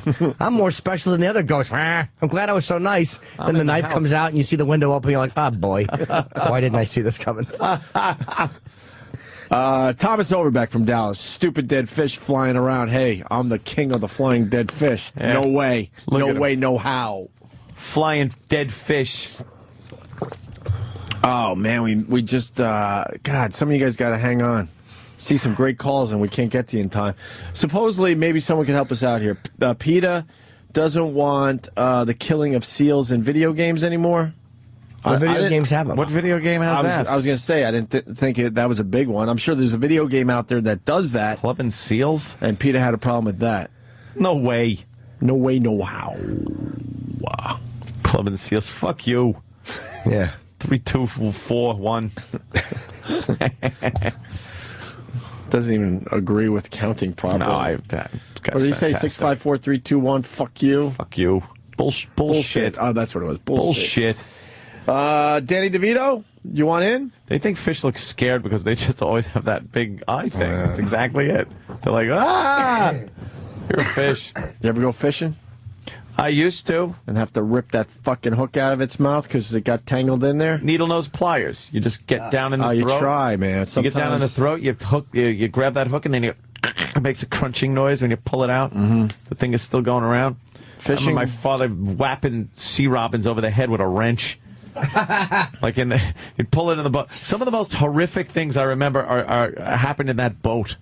Well, no, not like that, but we go fishing for flounder, and out of the Long Island Sound, in a little rickety rowboat that we take out of Northport. Me, my brother, and my dad having a day out, and of course, half the boat is weighed down with fucking Schlitz And or Schaefer beer. What'd you do that day where it went horribly wrong in your dad's eyes? Well, one time, of course, I was getting seasick. and I was crying my eyes out that I was feeling sick. And my father told me to shut up and eat something. So I just was throwing up. So I had to lay down. And it was a wooden rowboat. You can't lay down in a rowboat. So I laid down in the rowboat, and that just makes you sicker. He was using crabs as bait, and they got out, and I woke up, and crabs were crawling in my hair. Is that crazy hair of yours? Yeah, and the crazy wild hair I had. And then we were fishing, and he caught a sea robin. These things are like just the scourge of the sound.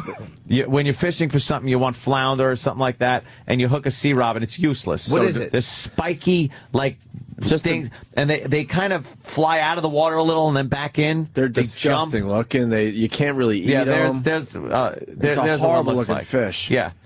So my father would pull them in. And then before he even took the hook out, he would just lay it down there and take a wrench that he had to use to, like, get the motor started and just wham it over their head. And blood is flying everywhere. He'd be able to pry the hook out of the pulp that was its head and throw it back in. And I'm just like, eh. Would he be annoyed? Man up. He'd be pissed off? He'd be, goddamn, another fucking sea robin. He's got a tarryton sticking out of his mouth. Son of a bitch, another fucking sea robin. Bam, bam, bam. I'm sure he was imagining my mom as he's bashing that fucking fish head in. Your dad was an animal. Oh, just a wild, miserable guy.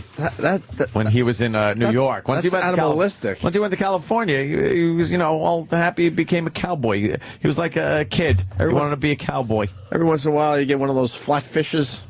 The flounder, flounder, or where the eye migrates through to the other side, right. And they look all stupid because their fucking side is white, fish belly white, because they're on the ground or on the seafloor, and then the top is fish color, and they got two eyes on one side of their head.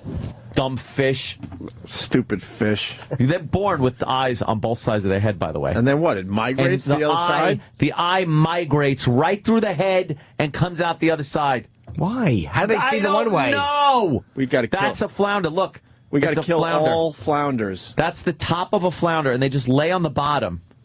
But when they're born, they swim regular for a little while until the eye migrates through their head, and they look all flounder silly. Look like regular. They're pretty tasty, aren't they, flounder? They're delicious. I like eating them just for the halibut. See, because they're from that family, I believe. Ugh. Really? I think they are. No. Something like that? No? No. I don't know. I'd like to beat you with a nurse shark for that joke. Maybe if I didn't say dirt shark. Dirt. Fucking douche. No, that's not true, Aunt. My brother's a marine biologist. Yeah? So, yeah. I thought a halibut was... Let me see a halibut. You might be right. Is that a halibut? You might be right, but I just feel like saying that you're not right. Cause, okay, because your brother's a marine biologist. Yeah, not and you that should know. I got the knowledge. Yeah, let's see a halibut. They sure look like a flounder. See, two eyes, side of the head. Holy shit! Yeah, they kind of do look like a... Let me go to Scott in Ohio so we don't lose this. Because we got the video game. As far as the baby seal thing goes. Hey, Scott. Morning. There's a game coming out called Overlord 2, and in the demo that you can download on PS3, you basically send your little demons out, and they beat and eat baby seals. Wow, that sounds like a cool game. That's a game, I think, trying to get a little publicity with a little controversy. Yeah, they're kind of smart. You know how many video games come out these days? I know. You got to stand out. You do. If you're beating baby seals. Boys, punch it out. By the way, my Tiger Woods golf game came in the mail yesterday. Oh! Life is over as I know it for the next 6 months. Oh, Jesus. Yeah? I couldn't play, though. What Is there anything worse than getting a video game and it's right there waiting to be played and you can't because you got too much shit going on in your life? That is crazy. Cancer. Cancer? You said, is there anything worse? That's worse, yeah, okay. Fuck it. Yeah, look at him beating the baby seals. I couldn't throw it in the PS3 yesterday. Were you annoyed? I'm losing my... Yes! Losing my mind. It's just sitting there ready to go. I've been waiting for this for months. Why don't you sit down and play for 10 minutes? You could just do No, that. see, I was smart. 10 minutes leads into 10 hours. True. Like that. You that Especially bad? a new game. Oh, yeah. Horrible. I got a Horrible. new game yesterday myself. I picked up that Pacific Battle fucking Stations game. Oh, you were just talking about Battle that. Stations Pacific. Picked that up. Had to get a joystick, which I haven't had in quite a while. For the computer? Yeah. Right? Because you're more PC gamer, right? Yeah, PC. But I've been playing, first-person shooters and stuff. I haven't needed a joystick for a while. So picked one of those up and fell right back into it. Nice flying Corsairs, shooting shit, killing Japs. How are the graphics? Fucking kick ass, bro. Kick ass. See, the one problem I have with Tiger Woods, the graphics get a little better every year, but they're way behind. Yeah. When you look at that John Madden shit, Fantastic, isn't it? What the fuck is up with the John Madden graphics? And they can't do that with a simple game like Tiger Woods. Yeah. I mean, the graphics are good on Tiger Woods. Don't get me wrong, but it doesn't compare to what Madden's up to. No. The Madden thing looks real now. You're controlling real players. I know, they really do. They move, even after the plays, they're moving around. Like, look at that. That's a shot from Madden. It's like the coach is talking to the guy. It's snowing. Just ridiculous. It's hysterical. You play Madden ever? Anyone? Yeah, I've played Madden. I never understood how you control so many players. Well, you don't. You just you basically pick what play you want, and then you have the option to control one person in that. Play. And you can switch around once the play starts. So basically, and what you could do is let's say you're a lineman or whatever. Yeah. And it's a pass play. You can then hit a button to change your character to closest to the ball. So then you could be a wide receiver, run out, try to. I got you. Can you be quarterback? Yeah. Yeah. Well, how do you throw? Well, different buttons do different things. What do you throw to? Your receivers. If they're not open. Well, you're screwed. Then you better tuck it and run. That's right. Can you hurt your knees? Yeah. If you get tackled bad? Sure, there's injuries. Yeah. Do you have an option where you could do that fag quarterback thing where they slide down and go, don't hurt me? Yeah. Yeah? All that stuff. Wow, that's pretty cool. The game's ridiculous. I'm not a big fan of Madden, but when I do play it, I'm like, right on. I'm not a big fan of football. I could kill a couple hours. But I could play Madden. Yeah. I don't understand. Yeah. That sounds pretty cool. Like I don't think I've ever played a sports game aside from fighting games, things like that. The UFC game is great. I love the hockey game for the PS3 and but basketball, and I'm a basketball fan. I haven't played the last few, but I played the Atari basketball one. That's so fucking hard. Oh, remember? Boing. Remember how ridiculous that was? It was just two guys bouncing around the court. Yep. Doink, doink, doink, doink, doink, doink, bloop, bloop, bloop. And There was ball, no way to aim. Doink, doink, doink, no way to aim. The ball pretty much. Look at the graph. Danny just punched up the graphic. That is killer. The ball pretty much went in every single time you shot. Yeah. As long as the defender, the other guy you're playing against, wasn't close to you, you're going to score every time. It used the amazing graphics of the Pong engine. Yeah, I see that. You know what, though? We've done this break many times, but when that came out, you're like, wow, I don't know how video games are ever going to get better than this. It's not going to get better than this. This is amazing. And look at the cover. The cover of the old Atari games were so misleading. It is showing people like reverse slam dunking over the back of their head. Guys like pushing around with defending, dribbling. And then you get the game and you pop it in and it's bloop bloop bloop bloop bloop bloop. Right. Bloop bloop bloop bloop bloop. Oh, the cover looks like some gorgeous painting. Yeah. There's action going on. Lots of action. Like what's his name? Who used to do those weird like psychedelic paintings? Did the painting of Rocky. Neesman? What? Norman Rockwell? No. The guy with the mustache. Bob Ross. No. Fred Goldman. See, this is where the age difference, Dan. Wow. Leroy Neiman. Thank you, Andy. Yes. Good old Leroy Neiman. Leroy Neiman. It looked like a Leroy Neiman painting on the front, and then you get the graphics, and you're just like, this sucks. You want to talk about false advertising. That was like Flight Simulator. Microsoft Flight Simulator, the first one, was the cover was, you're flying a plane. This is fantastic. And then you look out the fucking window of the plane, and it's like, you see one line is a horizon, and then a sound. That's all you heard. It sucked. Let me go. And that's even a. That was the cover, wasn't it? Yeah. Yeah. The back to the duty picture. That's the cover. No, it looks like wow. That's all right. Cool. That's kind of cool for the time. Sure, right. And then you got there. All you got were a couple of primitive gauges and a flatline horizon. Now they look amazing. Let me go to CJ in Georgia. CJ. Good evening. Hey, CJ. I think fuck is that? Flight That's all it Simulator was? 2, I think. Look at it. That was like, look at the frame rate. Hold on, CJ. That's a runway. That's Are there mountains in the back? Yeah. Those are the worst mountains I've ever seen. It's on a grid. It's just horrible. What was the first video game you played? Good question. I remember one in school. Console or home? Any first computer game I ever played? I want to see if we have the same. Lunar Lander. There you go. God damn it. And it was a printout thing. It was. I was at a keyboard in this giant room. It was like the ENIAC computer in there, and it would go, and you read the printout, and it said your altitude, your descending speed of your lunar lander, and it would.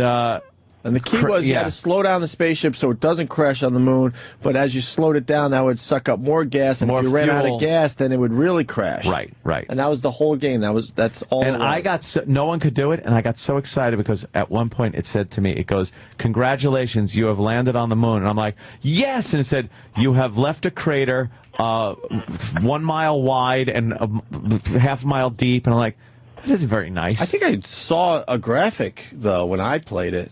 I don't think it was just... No, see, that's the one that Danny's playing? No, I never played that one. It's like a little gravity one. And No. Mine was all on paper. It just would print out. CJ. All right, hey, you got to find time to play this Tiger Woods game. Have you played any of the other ones for 360?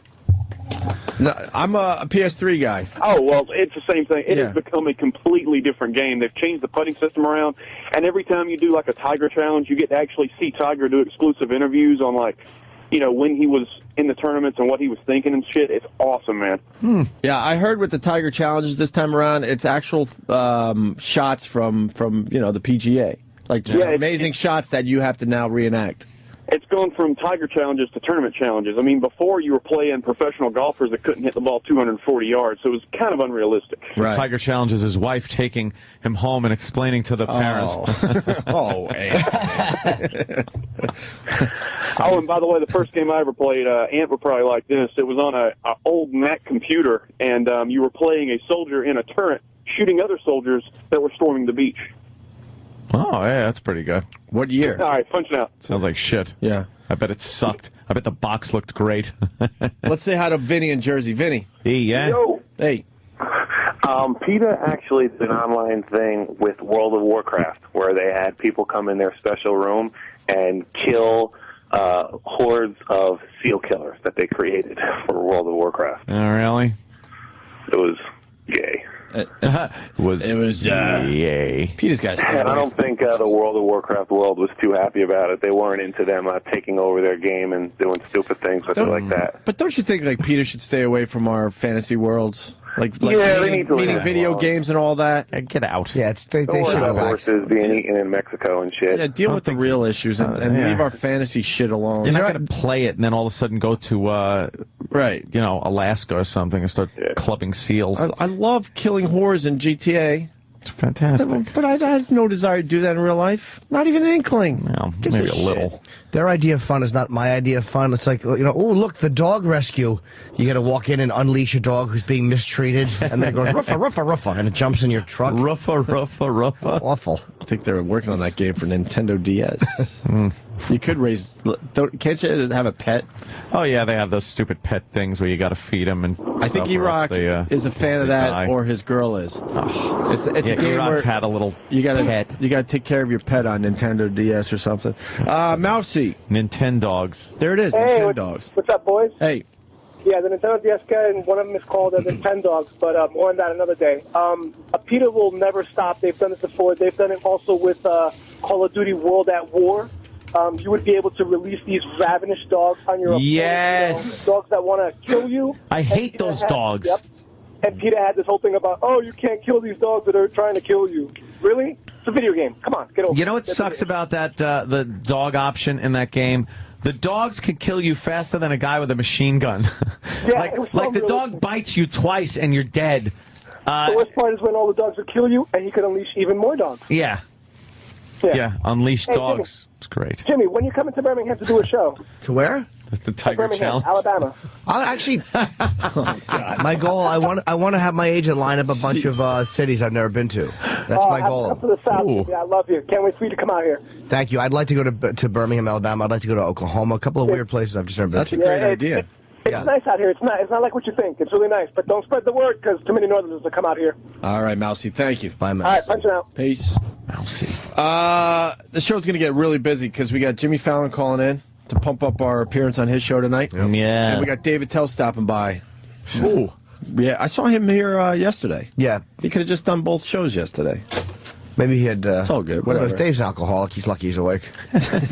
What's Attell promoting? Is he at Caroline's? I'm not sure. I don't have the plug sheet in front of me right now. Danny DeVito, let's squeeze this in. Yes, please. Danny DeVito on local Philly news from the set of It's Always Sunny in Philadelphia, drunk and drinking beer at 8 in the morning. A little taste of his appearance. LBG, little baby girl. We are talking about LBG, little baby girl. Remember we had the tummy off? Yeah, you were drunk on the lemon. Yeah, I remember. So you might not remember. I remember you had the belly, and I was thinking about what that would look like when that kid was born. And she's cute. Is she cute? Was she cute coming out? Like, you know? Yeah, of course. You get the picture of the legs and the head coming out. That's enough of that. That's enough of that. Now, you guys are here in the Overbrook section. You know I love you, right? Yeah, I love you. I had to wear my extra high shoes because you're the only man I can look down to. Well, that's good. At 3 feet tall. That short skirt. I sure did, Danny. Really nice. Okay, here's the thing. Easy access. Oh, wow. Good for Danny. What did he say? Easy access. Does that mean easy access? Why did she have to be taller than Danny DeVito? She was getting a little tiny. She was getting a little upset about what Danny DeVito was saying. So she threw about the birth of her child. Yeah, she threw the short remark at him, and Danny DeVito comes right back. I, by the way, absolutely believe this drunk Danny DeVito stuff is all a scam. I believe it's a work. I think the first time when he was on The View, it was a work, because let me tell you something. He brought up the fact that him and George Clooney were drinking that limoncello stuff all night, and that's why he was drunk. And he mentioned it again. He puts out this stuff called Danny DeVito's Limoncello. It's like a business he has. So he's promoting it. I don't think he's drunk. I think he does this when he does these interviews to get attention. Smart. I think there's probably water in that beer can or something, and he just makes like he's drunk so he could be outrageous and say these things. I don't think he's really drunk. It allows you to say some crazy stuff. See, Danny DeVito Limoncello. There it is. Yeah. How else are you going to get the word out for that? Yeah. For that liquor? And he mentioned it so many times on The View that he was drinking it. I even heard of it now. Yeah. Because of that. Not because he would have plugged it just normally Of course. on The View. I would have forgot by the end of the day. I smell work. I kind of like your thought. It's a work.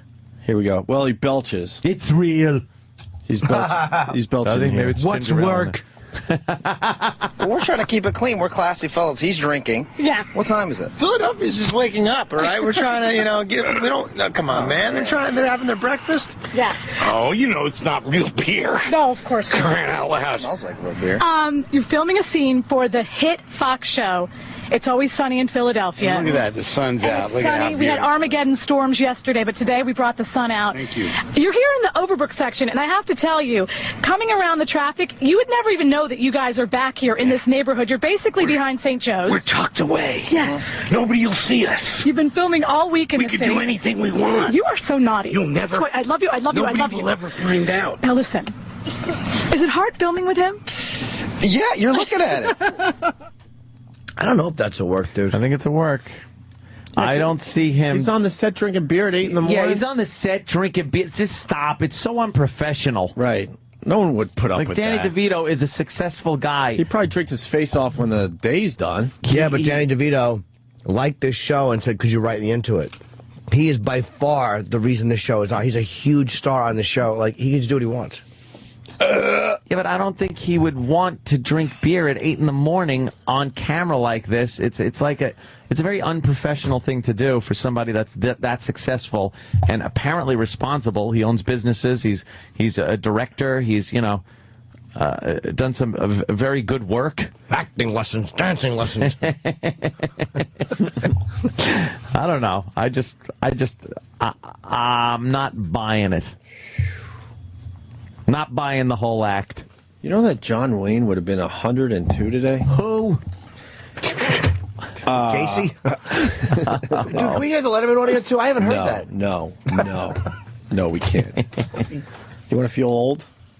All right. Jurassic Park. We were just mentioning Jurassic Park 2 days ago because of the Land of the Lost. I mentioned it. You did, Jimmy. How many years ago? God damn, they're probably on their 15th anniversary. Oh, you saw that somewhere? No. 35? I did the math. 16 fucking years ago? 16? That movie came out 16 years ago? For real? CGI still looks good. What would that except be? for the real far 93? shots of the big dinosaurs.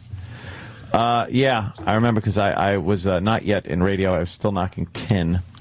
And I went to the movies 2 days in a row to the theater to see that because it was just that amazing. So you went back the next day? Next day, went back to Walt Whitman Mall, where the movie theater was, right next to the mall. You just wanted to see the fucking daughter. That's the only reason you went back. Exactly. Please. What's she look like now? She's got a granddaughter, by the way. Was she? Yeah. She was the granddaughter of the, Of the guy. The guy. Of the guy from The Great Escape. Well, she made him the daughter. Then she was technically the daughter of someone. Eric Stoltz. What? No. Laura Dern was in that, of course. Jeff Goldblum. Mm-hmm. And then there was... that guy. The guy, Sir something. And, Newman? But then Richard Attenborough. Richard Attenborough was in The Great Escape. And he was the head of Jurassic Park. And it was his grandchildren that were there. Samuel Jackson. The boy who is now going to be in the new kind of version of Band of Brothers in the Pacific. The little boy, he's the one that's like the lead character in that. And then the girl who just kind of disappeared. Ariana Richards. How the fuck do you know this? Is that her? Where'd she go? How What's old is she done? now? Hang on. All right. See some pictures. She's 16, 30. Wow. 30. So that girl's 30 now. Wow. Let's see some pitches. She'll be 30. She'll be 30. Yeah, let's see. Let's see some pitches. All right. Is this recent? Yeah, it still looks like her. That's not recent. No. That can't be recent. It's 10 years ago. Yeah, it still looks, years ago. looks like her because it's 10 years ago. Ed. But 10 years ago, look how much older she looked than she was in the movie. I understand, but she's like 20. She's there. with that asshole from fucking that 70s show. Well, after the break, Jimmy, yes, of course, we're going to do the Letterman thing. He's all over the news today because of a Sarah Palin joke that was pretty funny. We got the audio and him explaining the joke from like last her. night's show. Yeah, she looks all right, right? All right. She looks good. Yeah. Looks like the mother of the kid from Jurassic Park. And what time is Fallon calling in? It's supposed to be 8 o'clock. Any minute. That's why I'm trying to go to break. Oh, boy. Any minute, Jimmy. But we got to take our leaks. I think after the break, we'll have Jimmy Fallon on the show. And then Alrighty. Dave Attell, who is promoting Caroline's, Friday, Saturday, Sunday. The shows will sell out if they're not already. So just call. Absolutely. The great Dave Attell. And then the Letterman controversy, too. So still lots to do today. Opie and Anthony, stay there. It's the Opie and Anthony show. You heard it in there. We're going to be on Jimmy Fallon tonight. We can't be more excited than we are right now, right? Yes. And on the phone, Jimmy Fallon. Hey, guys, what's up? What's up, Jimmy? How are you, buddy? Thanks for having me on, man. I'll see you in a couple hours. Are you kidding? Thanks for having us on. Yeah, thanks for having us on. Look at that mutual ass-kissing we're doing here. That's great. I never thought I'd see the day because I've been to a couple of Jimmy Fallon tapings. And if you go through your archives, you'll see me in your audience with a hoodie on, looking very creepy because I didn't want to be involved with the pom-pom bit you guys were doing that night. That's a true story. It was when the March Madness was happening. You guys decided to root for... the Mox. Yeah. They were the 16th seed, yeah. And it was a good bit, but I went to the tape and I saw these pom-poms at my feet. I'm like, oh, no. Like, No fucking way, man. So if you look at the tape, you'll see me like just slumping down in my chair, hoping no one recognizes that I'm not doing the pom-pom bit. Isn't it amazing when you're trying not to be called on like you're in school, but you're in your 40s? Yeah, exactly. And there's only like 50 seats. It's like, hey, is the Unabomber in the crowd? I was one seat away from having to hold up like a card because you guys were spelling. We tried to make it like a college rally. Yeah, exactly. For Tennessee, yeah, in our what do you call it? In our little studio. That would have been screen capped, though. It was screen capped. I think I get it for you guys. I think I put it on my Twitter actually, but man, you know what? Been to a couple tapings. I'm loving the show, Jimmy. Loving Thanks so much. I appreciate it. I'm getting better as the goes are going on. Now I'm like kind of coming into my own. I'm more relaxed. I didn't know how to host a talk show. It's all new for me. So yeah, we're 62 shows in now. It kind of feels like home to me, and I feel really loose and comfortable. And it's like we're getting, the crowds are great, and we're getting great guests. And thank you guys for coming on tonight. It's gonna be awesome. Yeah, what are we gonna talk about? Because we're really nervous. Oh my God, that's what he wants to hear, right? We just give one-word answers. Yeah, we're really good at one-word answers. So you better have 50 questions. Isn't that the worst when people just go yes? If you just come on and just say one word. By the way, it's happened to me 1,000 times. Oh, it is the worst. You have pre-interviews and you talk to people before they come on. They go, I got this great story about how I was water skiing, and then I ended up saving some kid's life. And then then they come on the air and you go, so did you have I heard you had a crazy experience with water skiing? And they go, no, not really. Yeah, no. No, not really. No, I saw a kid drown, but he's okay. Yeah, everything's okay now. Next. I think, oh my God. Like, God, I was hoping for about 5 minutes there. Yeah, in your mind, that was supposed to eat up 5-7 minutes. Oh my now God! What? Yeah, when that doesn't happen, those minutes crawl by. But tonight we're gonna have a blast. It'll be good. We have Betty White is on the show. She's quite the card, isn't she? Oh, I'm excited about Betty White. Oh, she is. She's a wild one. Yeah, she's good. She's going to be good. And then, can I slow you down with the Betty White thing? You do that bit about licking stuff. Can we lick Betty White tonight? Jesus Christ. You want to lick Betty White? Would she allow us to lick her? She probably would. Lick her hand, like when you shake it. Just lick the back of her hand. That's actually respect. Well, Jimmy, you should just do it backstage when you say hi to her. Well, I was, we could do that. I was thinking too, because I'm going to challenge Betty White to beer pong. For real? And I don't know if you guys play beer pong, but if you want, maybe me and Betty White could team up against you guys. Yeah, we could do That'd be good. I love beer pong.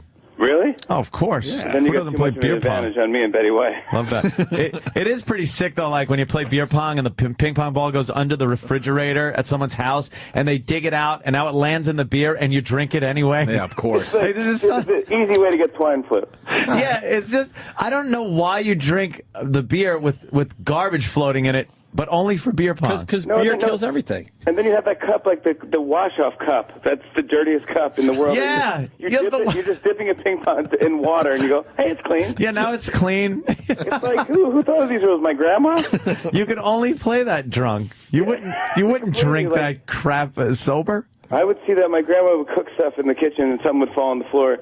She'd pick it up and bless it to heaven or something and then feed it to me. Yeah. They do that 5-second rule. If you drop it and you pick it up within 5 seconds, it's okay. But you're so right. It's all these ping pong balls. Strangers are grabbing it with their fingers, throwing it, and you're just drinking the beer that the ball's landing in. Yeah, you don't know the people. Usually it's over at someone's house. You go to some stupid party and it's like, oh, what's going on in here? Oh, beer pong, man. All right, I'm in. And some guy's picking his nose or his ass, and he's picking up the ping pong ball, and you're drinking the beer that the ball is floating in. Can I spit the beer in your mouth? Yeah, sure, man. It's beer pong. What am I doing? It's cool. He just finger popped his girlfriend upstairs, and then it was his turn at the don't worry, we won't use that one on your show tonight, Jimmy. We understand TV's a little different. That or not, yeah.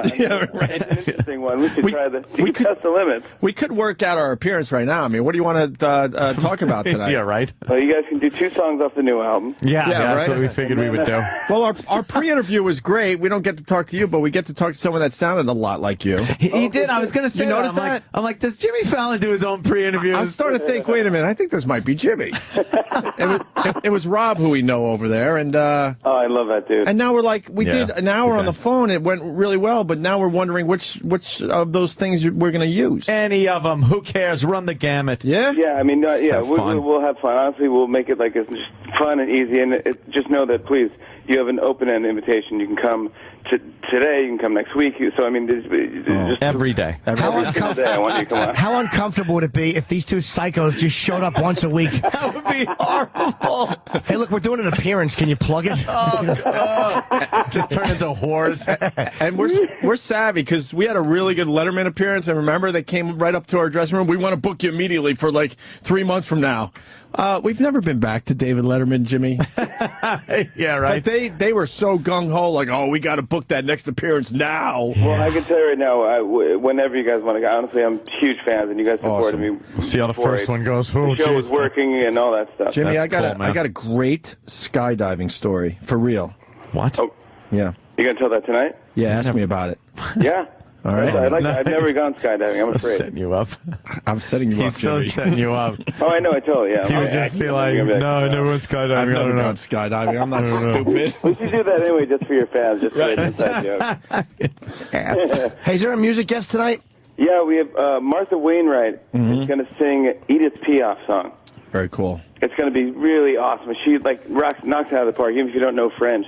She sings it so good. French. That, it's a really, I don't know if you saw La Vie en Rose or that movie, but it's going to be amazing. She's cool.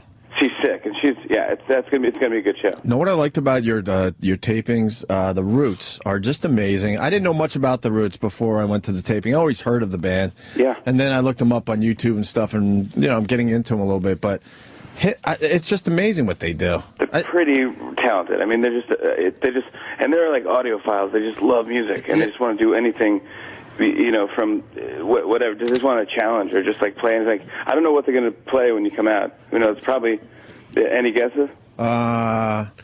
Is there a song called These Guys Are a Bunch of Dicks? I don't think that's serious. That must have been a B-side. Yeah, I don't know. Well, no, but they came out, I think it was a tuba. The guy... Damon. He's on the... Yeah, and he turned the tuba into like a hip-hop thing. It's crazy. How the fuck do you do that? It's like, dude, I can't see you in 50 years playing that. No. It's like he's going to be crusty. I mean, he weighs 50 pounds. Yeah. And he's dancing around like it's nothing. It's so exciting when you come to the show. I think, even if I'm like, the Roots are phenomenal. Yeah, they get you pumped up. They get you pumped up. It's like, oh man, they're so excited, and it's just like they love playing. And we had Paul Simon on last week. Yeah.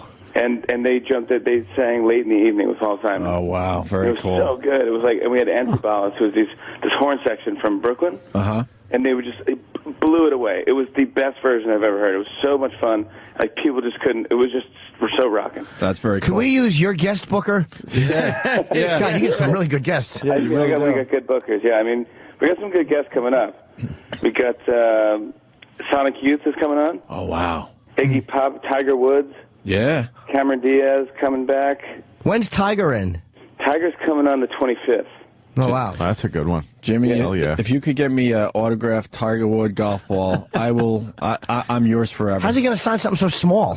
They do it, though. I don't know. You know what's so weird? Like, with all the dimples on the ball, I could sign that. Yeah. TW, here, It's going to look like a real legible autograph. I know, that would look really bad. Good point. Yeah. The one thing I want to mention, we mentioned it in the interview yesterday, we're all Twitter guys, and what I appreciate about you is you're still tweeting like crazy. I thought now that, you found your legs and the show is very successful, you would have faded out of that whole thing, but you're still keeping everyone, all your followers right there with you. I think that's cool. Oh, you're a good man. You know what? I don't think I ever followed you guys, because I don't think, Anthony, were you ever on Twitter? Oh, yeah, I'm on there. I don't pump it as much as Opie pumps his. Yeah, we do different tell you the things. truth. Send me tweets now, and then I'll start following you guys. Oh, fuck. Yeah, do that. Are you kidding me? You're Jimmy Fallon, at Jimmy Fallon, my friend. Yeah, it's fun. It's just, I don't know what it is. It's an ego thing. Like people need to hear more of me. Give me a break. But it's like you just type in something, you go like, hey, I think this is cool, or check out this, or, we're doing this in the show, or, I don't send out that many. I'm the Twitter guy. I have to tweet, with a picture. Like, I can't just do text. No, it's got to have a picture with it. At this point, they're more fun. At this point, I get disappointed if I'm following someone and they don't have a picture. I'm like, with their update, I'm like, I don't want to do anything. Just reading.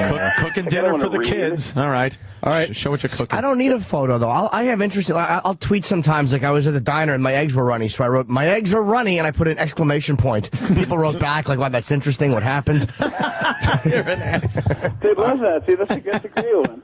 All right, you can frame that. Jimmy, because our fans are dicks. The first one that says, "Ask me about skydiving tonight," that's me. Okay, good. I just tweeted, but now you're going to get about 1,000 of those from our. You're going to see how big our fan base is now. I hope he gets more than 4. How embarrassing would that be? Exactly. Yeah. Oh yeah, and please tweet that now so we look good, guys. No. Okay, got it. But I got it right now. I'm going to follow you now. I'm on my iPhone. That's right. But why are you tweeting as Jim Norton at Twitter, Ope? That's so bizarre. I don't do that. I actually follow you, Jimmy. I don't think I follow any celebrities other than yourself. You were the first celebrity I started following. It's not. I mean, thank you, by the way, for doing that. I don't want. It's like I don't want to make it a thing like a lot of like the other celebrity things are like, hey, you got to do this.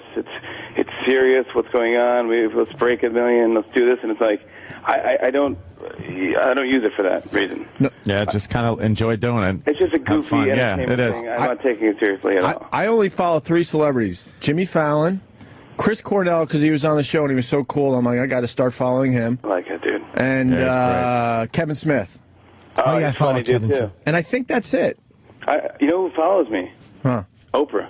No. Really? Yeah, I'm one of the 10 people she follows. Well, that's got to be cool. nerve-wracking. And I've got some direct messages from her. Like, she sends me DMs on it. There is some pressure when you look at who follows you. And you go, uh-oh. Oh, shit. Oh, You go, boy, now I got to be on my game. I got to be on my Twitter shit. game. It'd be funny if Oprah started taunting you. Do you call that interesting? Started attacking you on your Twitter. Making fun of you with how much money she makes. Yeah, that's what we just talked about. Like how, She tweets a photo of herself just in a bundle of cash, shrugging. we tweet about how different our vacations are. Yeah. Jesus. I'm on a yacht. I'm like, I'm on a hammock. Yeah. That's close. She's in Honolulu in like the Four Seasons, and you're in Ronkonkoma.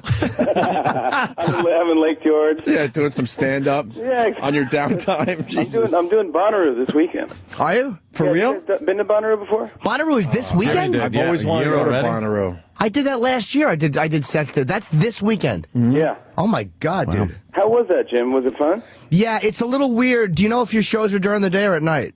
During the day. It's like you'll get a lot of people who come in just to get out of the sun. But I mean, you're different though. No, but I mean, like they don't even know there's a comedy show. But I'm sure you'll have them all there to see you. But they're great. I mean, they're actually really nice crowds. There was no aggressiveness. I was surprised at how good they were. Wow. And you're in a tent? Am I in a tent? Yeah. And actually, one of the few air-conditioned places. So the shows are always full, and I enjoyed it. Oh, good. Yeah, it's gonna be me and Wayne Fetterman. Okay. Oh, wow. We're doing that, but it's and then I think Saturday night is Bruce Springsteen. Springsteen is doing Bonnaroo this year? Yeah, Springsteen's Bonnaroo. I think Sunday they're closing it out with Fish. Wow. Hey, but, yeah, Springsteen Saturday night. Speaking of your stand-up, I noticed because I follow you on Twitter that on weekends you're doing stand-up all over the country, or is that just every once in a while? Yeah, like every other week I do it. I do like I have like this week I'm doing Bonnaroo. Next weekend I have off. How do you keep up that schedule with the TV show? I just don't pay attention. I just it's just something I have to do. I just want to make the show work. I want to do whatever I can to get out there and just like not listen to anything. Just keep moving. Then a Rolling Stone gathers no moss, I guess. Well, it's got to help with the thing too, because you're out, you're performing. I mean, obviously, Letterman was a stand-up, but Leno was such a big stand-up. It really helps to be able to do that with monologues and all that stuff to keep yourself fresh if you want to just go out and work on stuff. Mm-hmm. Yeah, exactly. And then it's like. It's also like, you have to do these events now and then, just because you're on NBC, like some executives, like, you got to host this thing, and you go, okay, and like those are the hellest gigs or the worst. Oh, yeah, and really, an executive coming up saying, this is going to be a good one. You just know it's going to to be awful. It's just brutal. The same guy you have you're to... in like a ballroom in a hotel, you're like, wow. Oh man. We're eating, you can hear like silverware. The clinking and clanking of silverware on plates. And there's like waiters walking around, like serving, talking to people, like, would you like more coffee? No, you wouldn't? Oh, you do. You want God damn, that's and they're terrible. having conversations. And I'm doing my stupid joke about like, hey, you guys go to the movies? Oh my God. Yeah. It's brutal. But I mean, there's got to be, Jim, has there a book written about hell gigs? There has to be. I don't know, actually. There was some comic that wrote something recently. I've talked about the hell gigs in my two bestsellers, but I mean, they're not specifically about hell gigs. I'm sure there's something out there, though. That would be a great read. Yeah. It's like the worst gigs ever. Didn't Seinfeld write a book actually about bad gigs? I think Seinfeld had something to do with a book. Familiar, like someone actually did this. They rejected my story, which is why I actually wrote my own book. My story was too weird, I think. What happened in your gig? It was a sexual story that involved myself and Bob Levy and Jim Florentine, not with each other, but it was just really creepy. And I think Seinfeld probably looked at it and went, no, and they just rejected it. What's the deal with that? Yeah, exactly. That's what he actually said. That's weird. Hey, congratulations on the Webby. That's pretty big these days, Yeah. right? I was really excited about that. I got Webby Person of the Year, where you're only allowed to say 5 words in your acceptance speech. Really? Yeah, so it's tricky for a comedian because you can't go for the laugh, really. I mean, it's just people have done everything. Because I think 800 people win these awards every year. So people have done the thing where I would like to thank, and then walk away. You go, oh boy. What did you do? I said, I got up to Cameron Diaz gave me the award. I was all excited, but then I went up and I said, thank God Conan got promoted. Wow, 5 words. That's a good one. That's yeah, so perfect 5 words. But I mean, I had another one I was going to sing. I had like a boombox, and I was going to do a whole big thing. I'm like, I'm not going to swing that hard. Why work up a sweat? It's an epic miss. I can't do it. So I was like, yeah. But it was pretty fun, man. It was like, it moves fast. It's like, everyone's just kind of there to just say, like, I don't think they take it that seriously. They're more like respect each other. Like, hey, good job. You did good, and it's like, just get up, say 5 words, and leave. It's pretty fun. That is a pretty brilliant way to run an award show. Like, who can say the most interesting 5 words? I mean, that's actually a really interesting way to do it. Smart. Yeah, Lorne Michaels had a good one. He won like some lifetime achievement or something like that last year, and he said 5 words are not enough. Wow, it's great. I like that one. And then Stephen Colbert won last year, and he said, me. And Sarah Silverman, this year she won, and she said, I want to say like, all right, did the Holocaust happen? Yes, wow. Yes. Wait, that's only 4 words. Wait, then she said yes. Oh, okay. And then ended with yes. At least she answered it. Yeah, she answered her own question. But it was like, it's like people go up and they got to do their own. You try. It's definitely her style. Were any awful though? Like, did any have any that like were supposed to be like cutting edge that just kind of like yuck? Oh yeah, there's so many. There's one that was like someone said 6 words. Oh, you can't do that. Yeah, it was that. It got booed. People booed. Like, yeah. What? This is a night. This is an outrage. Can't say 6 words. I'm walking out. This is anarchy. But yeah, rules. Just, it's like all the same jokes. Like, I would like to thank, or I'm going to make this short. Yeah. Stuff like that. But it's like people have just seen it already, so it's like, you kind of feel bad. Yeah, they should up it to 10 words or something, because 5 words just doesn't. That's tough. Yeah, that's the beauty of it. Sure. Or 1 word. Speaking of words, when you tweet, do you feel like you have to use all 140 characters? No. I keep it. Sometimes I run, like when I first started Twitter, I used to just delete spaces and just have one run-on word. Oh, yeah. And that's just obnoxious. You really do have to edit yourself and always put the picture before your text. Because the link actually takes up some of the text. Oh, just so you know how much you got left. I've written a whole thing and then posted the picture, and oh my God, now half my text is gone, and I got to start Xing off very important words. Yeah. Well, do you guys have the iPhone or no? Yes. Of course. I got the BlackBerry. No, iPhone rules. I know I'm starting to lose the battle. I'm getting a new iPhone on Wednesday the 17th. You're getting it 2 days early. On the show. It's going to be sick. Damn it. Is that just because you have a show? Stupid question, guy. I love the iPhone, man. We're gonna talk about it on the show and just see. I don't know if I'm actually gonna get one, but I'm just gonna hold one. I can't function without it. Like, it's now my tricorder communicator. It's like everything. The apps. I barely use it as a phone. It's just everything else that's on it. It doesn't work as a phone. Yeah, right. Well, of course, it's no signal ever. Yeah, it's a terrible phone. But yeah, but who uses? It's a great thing. Yeah, it's a great thing. But who uses a phone for a phone these days? When your phone actually rings, doesn't it seem weird now? Yeah, you go, what the heck is this? I always do that as I'm taking it out of my pocket. I go, who the hell is this? Yeah, why can't you just text me? Text, Text email me, please. I don't have time to talk. It's all about talking. What is that? What do you use? Do you use Tweety? Tweety. Yeah. Yep. Tweety's the way Tweety to go. seems to be the best one. There's a lot of the apps on the iPhone that work better than the actual, if you go on a full-size computer and go to the site and try to do it. They kind of, pared it down really nice. Yeah, because I was going to say, like, you can add the photo and it doesn't take your characters on Tweety. Oh shit! We don't use Tweety. Hold on. I'm writing what that the down. hell is this? Yeah. Why the hell wasn't I told about this? What the hell's going on? I use Tweety. I use Tweety. It does eat the little characters, Jimmy. Oh, it does? I think so, yeah. I think so. I don't. Maybe you might I'm have wrong. the new and improved Tweety, perhaps. Maybe you use Maybe you got the special celebrity account with Celebrity Tweety. But as we debate Tweety, like, can you? I want to know how many people are aiming their cars right now for like a bridge or anything. I have to disagree about your Tweety assessment. Crash. Where's that abutment? I couldn't think of that word, so I said bridge. Yes, of course. That was good. Held up by an abutment. I know I'm an idiot. Hey, Jimmy, all our listeners are comedy writers. Oh, yeah, good. Going with that 5-word thing, somebody came up with the cure for cancer is. That's great. Oh, okay. Huh? Yeah, there's a cliffhanger, Joe. Yeah, exactly. That's a pretty good one. Not bad. The cure for cancer is. And then you realize you're out of words. Yeah. And then people would go, okay, look, we'll give you more words. Please tell us. And then you don't have what were it, you so. talking about? Yeah. Someone is saying You just look silly. Someone else is saying, great, you guys are wasting all your material, now, and then when it comes to tonight, you're going to have nothing to talk about. Believe me, we'll just rehash the same Betty crap White. we're doing right now. Yeah, I'm going to lick Betty White. Betty White. I'm doing the lick Betty White We bit. could do that for 10 minutes. That would be That just... would be gross. I've never seen Betty White interviewed. I guess she's a great interview. I mean, she's hilarious. The Golden Girls, and she was on Maritime She's Mohr. not as prim and proper as she comes across on a lot of shows. Dirty girl, right? Yeah. A lot of Little edgy? A lot of the women from that whole era, Cloris Leachman, and they just had this dirty, filthy side to them. That, very dirty jokes and things like that. I can't wait. It's going to be a fun show tonight. And I want to thank you guys for coming on. It's going to be fun. No, Thanks thank for you, having Jimmy. us. And Jim, you got to come Jimmy. on soon. Thank you, man. Who's on tomorrow?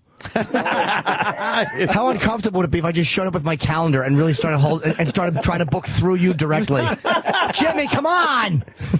You said, Jimmy. You said. I'll call you today. We'll get a date for you because I'd love to have you on, please. Thanks, of course. I'd love The to. whole King of Comedy thing. Yeah. with just Fallon. Now, Jimmy, Jimmy. I thought I'd come on the show. Ma, I'm trying to do this now. If I have a list of demands like Tiger Woods and I want the same green room and the same treatment, you're an ass. No one knows you. You will. Yeah, thanks, man. Jimmy, we'll see you tonight. Mm-hmm. See you tonight, guys. I really appreciate it. Yeah, absolutely, we're man. loving it. We do.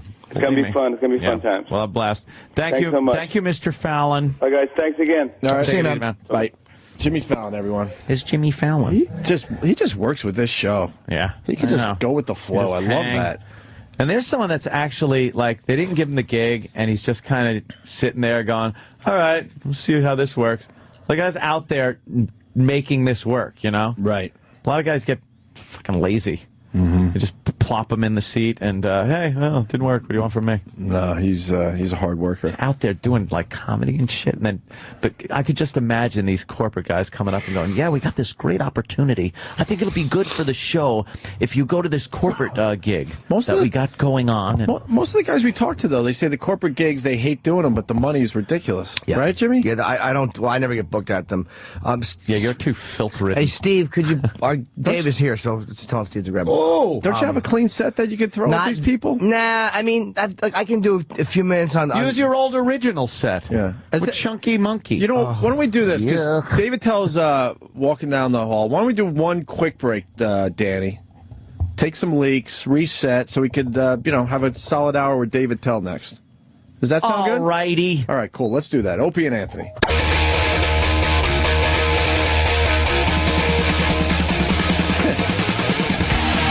David Tell walks into the studio and begins beating us up. Of course. What a little love circle jerk there with Jimmy on the phone with your tweets and we were techno babble. Yeah, we were talking about tweeting and Attell was totally disgusted. We're still in that zone where we're just happy to be here.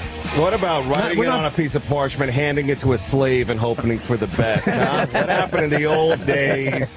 Am I right? You're not a fan of the Fellers? Twitter or the Facebook or the MySpace? No. You do any of that stuff there, Dave? I don't. I feel like if a man's got something to say, he should just pull out a revolver, head down to a memorial, and Jesus Christ. Yeah, that guy was a little angry. I think he meant business, huh? Do you think he? Do you think at the end of the Gran Torino movie he said, "Amen, brother. Thanks for my marching orders." First Danny Gans, then David Carradine, now this. Yeah, yeah, he had it. Danny Gans, autopsy's in. Painkillers. Accidental overdose of painkillers. Painkillers. Really? Yeah. He must have been miserable doing that show in Vegas for so long or something. Well, but you got to understand, he did like 1 million voices. He had to take extra pills for all the different characters. Each character that was... Yeah. You know, Sammy needs a Vicodin and... It's that. Who's actually, yeah. You guys are really helping me. I'm so afraid Jimmy's going to say, "What was I thinking?" Is he the nicest guy or Jimmy what? Fallon? Yeah. He's amazing. He's great. Yeah, he does seem very sincere. Can't stand him. Yeah. I want to be the edgy guy who disagrees. Because that would be good. No, That would be a great running bit, not to be all TV, but Jim on Jim, where like we have Norton versus Fallon. You know, he's holding a puppy. Can I use? Yes, is this yes. dirty? Oh, it's You're filthy. fucking it. I would go for that in a second. I don't think that. You don't think they would do it over there? No. How great would it be if I actually pitched that? Well, they No, have you so hold many- the door. You don't have to fuck it. I'll do the fucking. Great idea. They have so many tried bits already. So What do you think of this Carradine thing? This I think story it's- gets better and better every day. This David Not for Carradine. him. How cool was that? That like you know. How much stimulation do you need to fucking blow your nut, though? Well, I don't know. Do you need that much stimulation, David? Tell me. No, I don't. Well, I did this the other day, but it is, you know, McCainism. Basically, he was, you know, in the Orient, and it happened. And I think, you know, if this doesn't get if this doesn't get Laura Ling back, no, I think that's so cool. What a cool way to, you know. By the way, like, you know, surprise! I'm a cross-dressing freak, you know, whatever. Came out of nowhere. Really. By the way, that movie, I mean, Kung Fu, the ultimate TV show. Anybody not good at sports but had vengeance in their heart? Yes. That was definitely for everybody. Kung Fu. Just walking the earth. What I like about the David Carradine, the latest info, he had the red lingerie on the bed that he decided that he didn't want to wear. Or maybe he was going to change into it You after think he he might choked have? himself. You think he had plans for the red He's like, lingerie? I'm gonna come. Right. Then I'm gonna like just right when I'm choking out, I'm gonna come. Then I'll pull the noose off my neck, and I'm gonna get in the red lingerie and just relax around the hotel a little while and see what's on And pay-per-view. before you know it, he comes and goes, "Wait, I'm kind of blacking out." And that's all he remembers. And that's it. Eternity. He built his own shit. He was always experimenting with like these contraptions. He was interested in. He tried fucking doing drowning stuff in his own came out pool. today, right? What a fucking creep! Drowning stuff. Yeah, he liked the idea of Wrong with almost him? dying. And the horseback riding in He would Speedos. bareback horseback riding speedos. He must like his balls bounced around. Let's not dwell on how the man died. Let's how he lived. I mean, Celebrate his life. Like one time during Kung Fu, do you remember when he fought that double-headed dildo in his ass? No, I liked his acting style in that because it was like half Asian, half just sleepy baby, like, but teacher. He was kind of asleep during the whole thing. Yeah, it was good. Until and for such a non-violent guy, he got in a fight all the time. Yeah. But and like, why would you want to fight him? He was a peaceful guy, just walked around, didn't hassle anybody. Maybe he stole your wife's lingerie. He was could have He was a monk. Yeah, he's a monk. He was a monk who was trying to defend the emperor's son or something. Did they make him up? Did they put like some kind of eye makeup on him to give him some kind of I think Asian eyes? they tied his balls, and that's just the look he was making. that got him hooked. It's called getting into character back in the 70s. I think they made him part Asian, just slightly. Yeah. They gave him some Asian thing. Like he had a quite distant figure it out. relative that was Asian or something. Yeah, he did look a little Asian. His brother didn't at all. No. The Revenge of the Nerds guy. Yeah. Is his What did brother. he say about this whole thing? Did he know this growing up? Did they have bunk beds? He did that funny nerds laugh, and then started crying uncontrollably. But Thailand, that must have been so cool. I wonder if they even it's like, give me a Carradine. Like you go over there and Yeah. Like it's like a special. Like naming a sandwich out of a. Jimmy was just tweaking this whole. Oh no, I was just Jimmy, what were you doing? I took a picture of Dave and I did tweet it. Oh, but Dave doesn't like all this. With a funny caption. You don't like the social networking. I'm an asshole. I don't know. Some tells me being found like that in Thailand is like getting hit by a car here. Yeah. It's just something like, it's like, oh, another guy in lingerie hanging in the closet, jerking off. If there's no child, it's considered an honorable death. He wasn't a kid guy, right? I don't think he was, no. Oh, that's cool. The only one in Thailand, by the way, that isn't.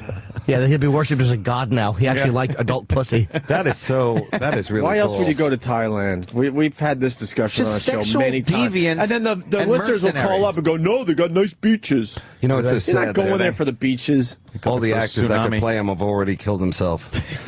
I was thinking this would be cool. Heather, what's his name? Heath Ledger. Heath Ledger could have done it. Yeah. No. I'm loving this guy. So he was wearing women's clothes? Yeah. Fishnets. The thing in fishnets and a wig. Yeah, and his balls were tied. You know how blue these balls must have been when they found him? Oh, swollen full of cum. Oh, just that last fucking orgasm that never came Imagine out. the shock on the fucking coroner when he untied the thing and just blasted in his face. Oh, boy. I should have seen this coming. Do you think it was body went, oh. Do you think it was a quiet death or like outside somebody was trimming one of those bonsai trees? Like, what's the sound to ball explosion? Ball choking and whatever. Yeah, he tied his hands above his head, too. Like, he would do these weird things. But how do you come with your fucking hands tied around your head? What a weird but he would want to just hang out like that for a while. Yeah, maybe he just wanted to hang out. One of his ex-wives used to find him in these weird positions in the bathroom. But what was he promoting? Land of the Lost? Or why was he in Thailand? He was filming a movie called Stretch. Oh, really? Yeah. Yes. Oh, God. Yeah. Don't you love how that works out? Yeah. Filming a movie called Stretching his couldn't have been better. over his head. Couldn't have been better if the movie was called Dying with My Dick Out. That would have been perfect, actually. You know, they love wordplay when they die. I got to stop getting all my news from Byron Allen because at first I thought it was just a hilarious take. You never even know the comics on that show are doing their bits. That's the interesting part about his show. Oh, It's yeah. like, wow, these guys are organically funny. Yeah. You talk about anything for 10 minutes. It's brilliant. But he was 72 years old. Now, that's pretty amazing for, I don't think he was that old. Yeah. Yeah. I didn't think he was that old. And then to, go out like that at 72. You never know how old they'll last. Is he Asian? No, he just played one on TV. Yeah, that's how good he was. You never knew. You never knew. What a gullible douchebag I am.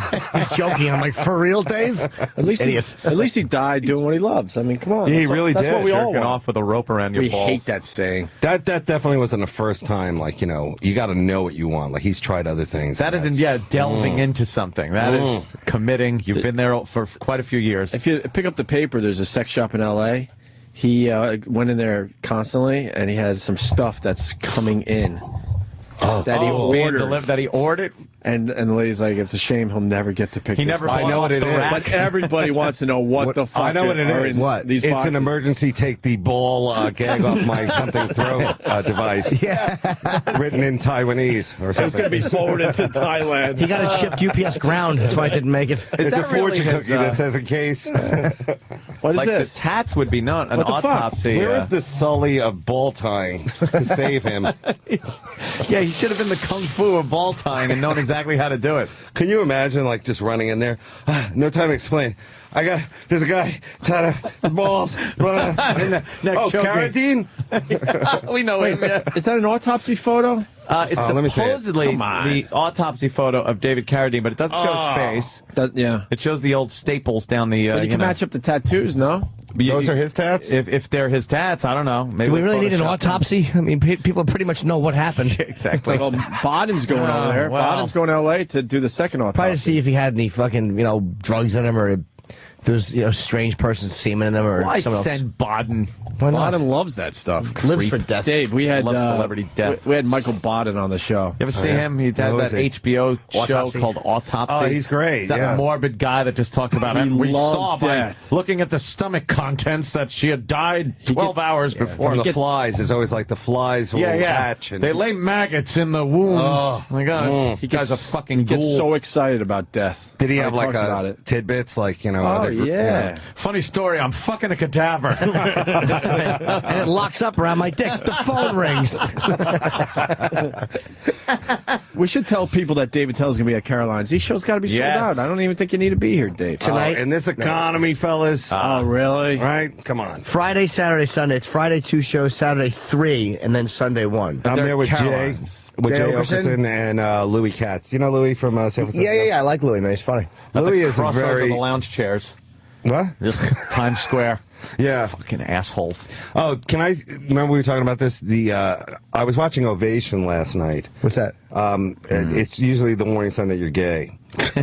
Ovation is 3 channels away from Bravo, which is the can opener to Oxygen, which is really like waking up with a cock in your mouth. So, anyway, they had this documentary called After Tomorrow, which I thought was a Will Smith movie, but it wasn't. It was about these Annies who were, they played Annie on, whatever, and they showed Sarah Jessica Parker, who still is the only man who's ever played it. But they show all these broken dream Annies and Andrea orphans. McArdle? Yes. But she was the first one. Yeah, I don't know. She's working at a Hooters somewhere now. But because you got to get these girls in, and 2 of them passed away. I went to the site and everything. Wow. And every day we're losing Annies like we're losing World War II vets. So you got to get them in here. Who the fuck knew? And they got problems too? They couldn't get over it. They cannot get over they were so famous when they were 12, and then they're like, what happened? And then they're nothing. They're trying to play when they're 20 and act cute and young, and just it's finished. And it's that whole Broadway thing of they hope they don't get boobs, because that makes them not look childlike. They're not kids anymore. Yeah. So how long would they play it for? A year and a half. They would go on the road. God. Hey, that girl looks familiar. How many Annies were there? Fucking how many Annies are we up to? You think? Couple dozen, maybe? There was never a black Annie, a Blanny, as we used to call it, when she could sing Tamara. Pregnant. You know what I'm saying. Come on, some of these write themselves. Tweet it. Tweet. Fucking David Attell. How many Annies? That's a good question. That would be... I'm going to go with 24. I'll bet you $10. There's probably been about 15. 15? You say, I'll give you the high, I'll give you whatever. Can I overbid? Over under. Go ahead. I can overbid? All right. I'll bet you a Tide Bald sandwich with a... That show's probably been on since the mid-70s. It's canceled, yeah. I mean, but it started the mid-70s and ran till when? Wow, this guy really bets. I love this. I say 17. I'm almost positive it was 17. 17 Annies. Almost positive. We usually do fake betting on the show, but he ripped out his money, can't go more than a so we got to really do Yeah, this now. there's 20. All right, my 20's out too. I'm going. You can't go nothing unless you put your money on the table. Can't a couple of guys just bet on how many Annies there were? That's right. I got 24. How about the loser sucks the winner's cock, and then the winner returns a favor? What kind of rules are we playing here? Are these prices right? You already rules? said you could overbid. All right. Closest no matter what. Let's see what did I say, 15? Yeah, I said 24. Okay, so remember, they only get to do it for 2 years or something like that. I think Sarah Jessica did it for longer. You got but at least one didn't do it that long. When did I'm going 13 years. I said 17. I'm so out. I'm saying 13. God damn 13? 15, I said 15. 17. I think he's closer. No, he's not. I don't know. We'll see. Danny? Danny, how many Annies? Danny is the master of the internet. No, we call him king. He was the king of the internet. Now he's king. So there never was. They did have. It really is funny. There never was a black Annie. So yeah. I guess it kind of ended before integration or something. Yeah, before you could just pop anyone in a role. Yeah, back then it was white orphans and 1, white orphans, 2. I remember the original Daddy Warbucks. What's his name? You know it's not going to be good when you can hear the newspaper being leafed through? These are very unprepared bits. People want to know if Insomniac is done. Of course, it is, I guess. Totally done. That was a great show. I'm too old. Look at me. That was an amazing show, though. Yeah, it was all right. No, it was great. No, it was a lot of fun, and I was wishing that two townspeople what town is the most fun partying? We always go Brazil. You've been down there. Yes, it scared me though. Rio scared me. It did? Too poverty stricken. There's too many people that want your money and will slice you to get it. It's just that's what scared me about it. Mm-hmm. Yeah, but you were down there when you were a single man and all that kind of stuff. Did you see any of that kind of weird sex play that this Carradine character? No, I mean, but I just went to regular broths and fucked. I mean, there was nothing bizarre about it. See how I talk showed her? That was pretty good. You talk did. show. Yeah, that was good. Any of this rodeo whoop-de-doo down on Who's Got Dang? No, you didn't see anything like that, right? No. But again, I didn't look for that stuff. It was just me and Patrice and Bobby Kelly and a few of us just going to whorehouse. Patrice, you guys were looking for straight up man. Ernest Borgnine just got into port. Yeah. Bang, fuck, suck. Yeah, just put a load in you. Borgnine. Do you have to watch the entire musical to get I know. I'm really right? sorry I brought it up, guys. I don't care. I know we're all It's sitting like there waiting for a David Blaine trick to end here. It's like, all right, well, all of us looking looking at these Annies, a bunch of hard dicks in the room. Oh, Annie trivia. That David Blaine's terrific, though. He's great. He comes up with some crazy He would have stuff. gotten out of that whole carroting situation. Yeah, but he would have, had to do it in Times Square in the front of her wedding, and he would have had to carry it on for a week straight. There's something about the balls that they never should be tied. I don't know what it is. They should be held. They should be held, on a chin. I don't know if we're going to get the answer. We might have stumped Annie. Why don't you Google how many Annies have there been on Broadway? Use the Google. Where's the ask.com people? Use the Google. What'd you Google? Well, let's go through the... All right, well, we can go back to How many do you have so far? I feel like I exhausted the crowd with... No, not at all. Okay. Hey, we should do the Letterman thing. Letterman's in some hot water today. What happened? He did a Sarah Palin joke. It was a great little joke. I didn't hear it. And then he was on a show trying to explain. This is everywhere today. Let's listen in on this as we try to find out how many. Does it include the 20th anniversary Broadway revival in 1997? I'll throw it in for another 5. Hold on a minute. I'm feeling lucky today. I think so. I need numbers, so I if say it's yes. on Broadway, it would have to, because we're not talking about road things or Road when they do it Annies, up no. in Boston or something like that. No, I think it's the road company Annies, too. They consider themselves Annies. No minor league Annies. No minor leaguers. No, we're come talking on. the majors. I got 17 Broadway Annies. I'm not changing my I said fucking 15. guess. You said 13. How much you said? Opie said 68. Yeah, I'm just so out. 24. I don't know. It's Come on. I can't find the number. It's amazing. All right, everyone put their money back. Well, let's keep it. All right, we'll keep it out just there. in case. Someone will we come can up bet with on it. something else. Let's send that money This is to something important. So. This is Letterman from last night. Sarah Palin was in New York this week. The hardest part of the trip was keeping Elliot Spitzer away from her daughter. Now that's... I'm surprised we haven't heard from Elliot Spitzer either.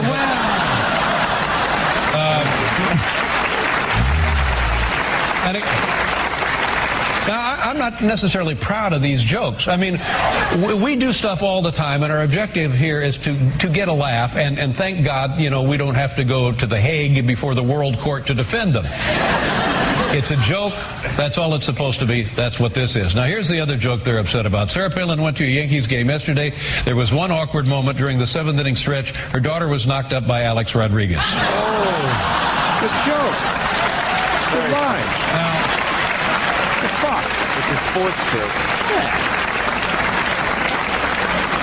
I'm telling you, I recognize that these are ugly. Yeah. These are actually ugly. These are borderline, but again, in an act of desperation to get cheap laughs, which is what I've been doing for the last 30 years. Why didn't we hear from Alex Rodriguez? There you go. No big deal. That's really good. Sarah's all over it, though. She's pissed. Well, I think because the daughter that went to the game with her was 14. Yeah, but it wasn't the other daughter. Yeah, but Letterman was just generalizing. It wasn't Bristol. It was. Yeah, it was the other one. It was the other one. The hotter one, yeah. Yeah. No, they all have like snow names. Didn't we talk about that one time? Yeah. They're like Alaskan names. Like money for nothing because you live in an oil state. Did you guys ever watch that Gangland stuff? You guys love that. Did you see that thing about the Alaskan gangs? No, I missed the Alaskan Oh, that's ones. a great one. Yeah. Wow. It's really good because I think it's only one, like it's either the Crips or the Bloods or something like that. I don't want to get myself killed here, but anyway, there's only one of them, and they fight each other because they're lonely. Because kind of like that's what they do. Because they don't have another gang to fight. They extort people, like they keep throwing snow in your driveway until you pay them. The anti-conversation starter. It's like the Annies. How many Annies are there? How many Annies? I'm like that weird guy at the barbecue. Hey. And then Danny's digging through this. Danny doesn't like to be defeated. He's trying. He's being humiliated right now. It's hard to Google anything that's beginning with bukkake in this office. Yeah, your computer's like, what happened? Porno's a lot easier to find. I know what Danny's doing right now. He is counting. Oh. I believe he's counting. How we are you might have an counting answer. Annie? Well, build the tension like a Regis would. He's going down the casting, it looks like, and when the name changes, we're not fucking... He's counting. But we're not taking understudies. No, he knows.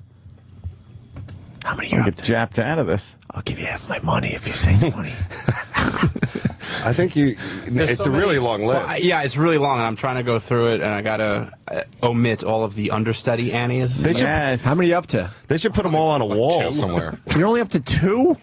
There's a lot of understudies. You've been scrolling for stupid understudies. Oh, shit, I've lost this. Let's do a double or nothing with the dog. How many dogs do you think? That's easy to calculate. How many Daddy Warbecks died of cancer? Figuring and ciphering. Ciphering. Figuring. Yeah. What else is going on, David Tell? I'm on the road. Carolines, yeah, I'm on the road. I was in Salt Lake City. Have you ever played that town, Jim? No, I have not. Horrible place, right? Absolutely not. They're totally. When I first did the Insomniac show there years ago, you had to like get a pass to drink at the bars. They had some like weird, like laws to drink and all that kind of stuff. But now they have everything. They have the bars going. They got Starbucks there, which is like they're not about coffee over there. And then they got strip clubs and an all new club. Which is called the Shame Factory. No, I don't know what it's called. I didn't go in. You go in there and people just boo you as you exit. But they stone whatever. Harlot, Jezebel to the main stage. Heartbreaker. No, so I was on stage and I had all these Mormon openers, the Jack Mormons. That means they like grew up Mormon. And it was so funny because my crowd's a little drunk. And some of them were like, not just like a rambunctious, not bad or anything like that. But the openers like had to control the crowd. So it was funny, Mormon on Mormon violence, where they were using like they didn't use like Mormonisms. They were like, trying to curse each other out, but it's not natural for them. It's like, mother, hex. Fuck you, fucking, fuckers. Yeah. Easy, you child of two parents. Oh. and then I said, when you guys curse, every time you do, Marie Osmond eats a bagel, and that quieted him down. I use some of my Jew, sarcasm on him. It's like, acid on a bride's face in Pakistan. Quiets him down. Hey, we're winning in Pakistan. What do you think about that, Anthony? We're chasing them out. Yeah. Yeah, I know. The tallies are on the run. The Taliban is on the run. We're doing good over there? Hey, let's just make it easier. How many Annies have done porn? None of them. Right? Who's that? You got to think one. Oh, she played Vicky, that girl. That's not Annie? Oh, it's Vicky. How many Vickies were there? Double or nothing. How many Vickies died of chlamydia? That one's listed as playing Annie. Why don't you just Google how many women are red-haired in this country? How many get residual checks? Ginjas. Wow. What do you think of this whole shooting guy at the... Well, I think he was a little angry. A little angry. Horrible. Just a tad. Had it. A little angry. A little anti-Semitic. Yeah, really. That was hardcore. White supremacist. What a terribly planned attack, though. I mean, it's like if you're going to go in and shoot a place up and you just shoot a security guard, it's like, what a dope. Yeah, he really didn't have the well, what was he hoping to plan do there? I mean, I don't know. He just walked in and I think just wanted to start firing. Yeah, maybe get sympathy for his cause by shooting up a Holocaust museum. The fuck you like? Yeah, this is going to get people to rally behind. I bet the press picks up on this and shows my good side after I'm gone. He had it, right? Wasn't he something else happened to him? Yeah, years ago he went into the federal bank and caused some problems. Caused a ruckus, trying to make a citizen's arrest on the head of the federal bank. Because the interest rates were too high. How would you think that's going to work, though? And he was loaded for bear then, too. He had shotguns and all kinds of Like, they're going to go, thank you, sir. That's very helpful. Yeah, that's horrible. What a horrible picture of him, too. Yeah, he looks feminine. There's something feminine about his neck. He does look like he's wearing like a little lipstick. He looks like some kind of impersonator. Like yes. Without the wig. Like, I could see him in a rocking chair, like, knitting something and talking about, like, Mark Twain or something. He looks evil, everyone. But he was... You're never too old to kill anyone. That's the beauty. That's the thing of the story. That's the silver lining there. Fat Ass says there's 11 Annies. Wow. Well, who said 13? That goes up to 1997. That's when the show closed? No. Apparently the show opened on August 10th, 1976. All right. Pre-Broadway tryout. Shit. So we got to count that. No, that was in Connecticut. Hold on. This guy has from 77 to Broadway. April 21st, 77. I think I have a number. Only till November 28th of 81. Yeah. After 1,485 performances. Wow. And that was it. So that's fucking it.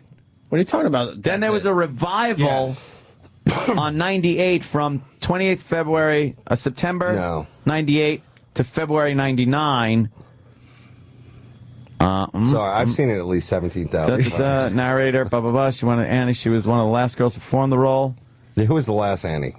That's at the Hippodrome. Did she leave by helicopter from the roof? Yeah, like I'm done with y'all. I'm out.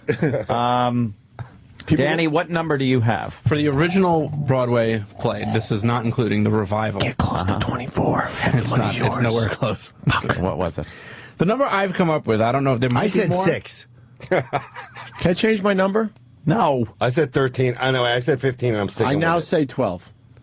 No! Okay. What? Shut up! Dave said okay. No, I said 13. You ain't fucking doing shit. All right, 24 it is. All right, well, you guys are going to be pretty disappointed because I've only been able to locate 5. No. I said 6. Incarnations of Annie. No, you didn't say 6.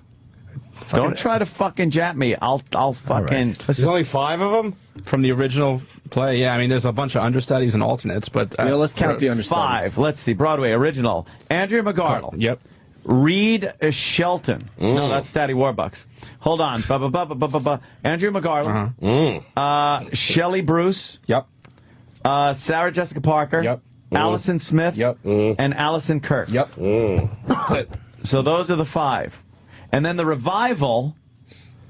Let me get to the revival. The show was later revived at the Victoria Palace. That is not the United States. United States National Touring Company. Come on, where's the fucking revival? I have one name. It's the revival. Broadway revival. 97, entitled Annie 20th Anniversary, starring Nell Carter and later Sally Struthers as Miss Hannigan. So there was a black Annie then. Well, no, she was not Annie. Oh. Fucking. Let's see. Broadway ran. Imagine Nell Carter's Annie. Molly. Yeah. Who played Annie? Let me see. Annie understudy. I have the name. Andrea Kaisman. What? Wow. As the orphan swing Andy understudy. Played Pepper, and Andrea... Wow. I think it's only one. Can I just say it? Yeah, go ahead. Is Brittany Kissinger? Yes, okay, I got that one. Kissinger, then 8, became the youngest actress ever to play Annie on Broadway. Wow. So it says who played Pepper, and Andrea Kaisman as the orphan swing / Annie understudy. Okay, all right. So that she was an orphan and an understudy, but then Kissinger was 8, and she was Annie. So that's 6. Wow. No, if my math... Even James Lipton turned this off. This is way too gay. I'm sorry, guys. I apologize to the listeners, to everyone for even bringing it up. I thought it would be just kind of a fun little twist. So who won? 6 Annies. I win with the lowest bid of 13, my friend. There you go. What? There you go, little girl. Fucking A. Annie just made me some money. Little... How did our Little $10 bet knowledge. turn into $20 bet? Thank you. A $20 bet. Thank you. I knew I'd all 20s. win a little money with my Broadway knowledge. You guys see the picture of Phil Spector in the paper today without his wig? He looks better without the wig. He was an How Annie. many wigs did Phil Spector own? Yeah. He looks a little bit like an Annie. He could play Annie. Did he play Annie? I think he was an understudy. He has a fine horseshoe when he's not wearing that wig. Does he? Oh, it's brutal. That whole big afro thing is a wig? Yep. It's ridiculous. Amazing, right? No hair Why would they follicles have for that? him, man. He's always piercing he went wig. his lips like he's a model or something. Yeah. He looks like the fucking killer. I can't think of the movie. From Little Children. He looks like that guy. What's his name? Stacy. Who's the guy from the Bad News Bears who played the pedophile? I'm not a state. Yeah. Oh, it's not Stacey Keach. No, that's Vic Morrow. No, come on, Little Children. Like he was in the Bad News Bears, and then he grew up and Kelly Leak. Oh, Kelly Leak. Oh yeah, what was the movie? Kelly I was Leak. gonna buy that. yeah, it's a really good movie. Oh my God, that's Phil Spector. Yeah. Put up Holy the hair. shit, he's got a There's like- skullet. There's like 3 stories or something, right, in that movie? Dave, what's that movie? That big What? curly What's that thing was a movie? wig? Yeah. Why it's would he got, wear that wig? It's got what's Jennifer Connelly's in it, and what's her name? The girl from the Titanic, and Kate Winslet? Winslet. Yeah, it's a good movie. It's really good. Look at the wild hair. And the wild hair. He looks better like that, I'm telling you. I could see him with the Annie wig on. That would be He a great looks punishment. like a creep, man. He just, I guess he was. Yeah. What is he? Shot a girl in his 4'5"? house. How tall is he? How many like celebrity colonics do you think he had? Like, doesn't he look like one of those guys? Like, I eat baby food and I lick a crystal or something. Is he only like 5'4"? No, he Come on. He didn't look that tall on the. That's why he wore that wig. Give him a few more inches. Give him a little. He looks ridiculous on the wig. Well, he sure does, Jimmy. He sure does. Thank you, Captain Obvious. Yeah. Is it a wig, or is he doing some weird grew it out, blew it dry, and teased it up? Get the fuck out of here. Does he have green eyes, or is he staring into my soul? Does he? He has a very comfortable in a shirt-looking neck. Oh, God. He does look like a lizard type. He's a lizard man. Yeah. Oof. He's an insurance selling gecko. He's like 5 foot. Horrible man. 5'5". Oh, little fella. People are suggesting we show David Tell the train video from the other day. Let me see it. Yeah, are you a big fan of the videos on the internet, Dave? Train? I never keep up with them. I'm a few behind. Yeah. You got one that stands out, though? For me personally? Yeah, that one that made you go, wow. Love the internet. Well, there is a great, I think it was the Third Annie touring company. What's her name? She had a bit of a mishap. Her, little womanly time came in. They fired her immediately. Which Annies are dead? In mid-dance? No, I really don't keep up with it. So has it been getting good? Like, is internet? it all skateboard accidents and stuff? I like the skateboard accidents. I like when the friends laugh at the guy till he passes out. I think that's what friendship is about. Oh, dude, you're never going to walk again. I know. Most of them are a waste of time, but every once in a while you get a doozy. Is this a sexual one, or is it? No, I don't even want to say. You just got to see for yourself. It's a surprise one. It's good. I think some of them. I think you would appreciate it. Well, that Susan Boyle thing, that was a disappointment. Yeah. I could barely rub one out to that. But, I mean, yeah. Why did they give her a makeover? Yeah, that was dumb. What was that gonna? They should have done it with a shotgun. They put in a sweater on a dog. You still can't eat at a restaurant. Exactly. And then she went immediately insane. She didn't even get 15 minutes. The show ended. She went right to the mental hospital. Here it is. This one's fantastic. Here we go. Is there like a beheading? No. Well, sort of. No. Come on. This is in India, where they travel on trains inside, outside. It's Slumdog Millionaire. Don't worry about it. Guess what's going to happen? Wait for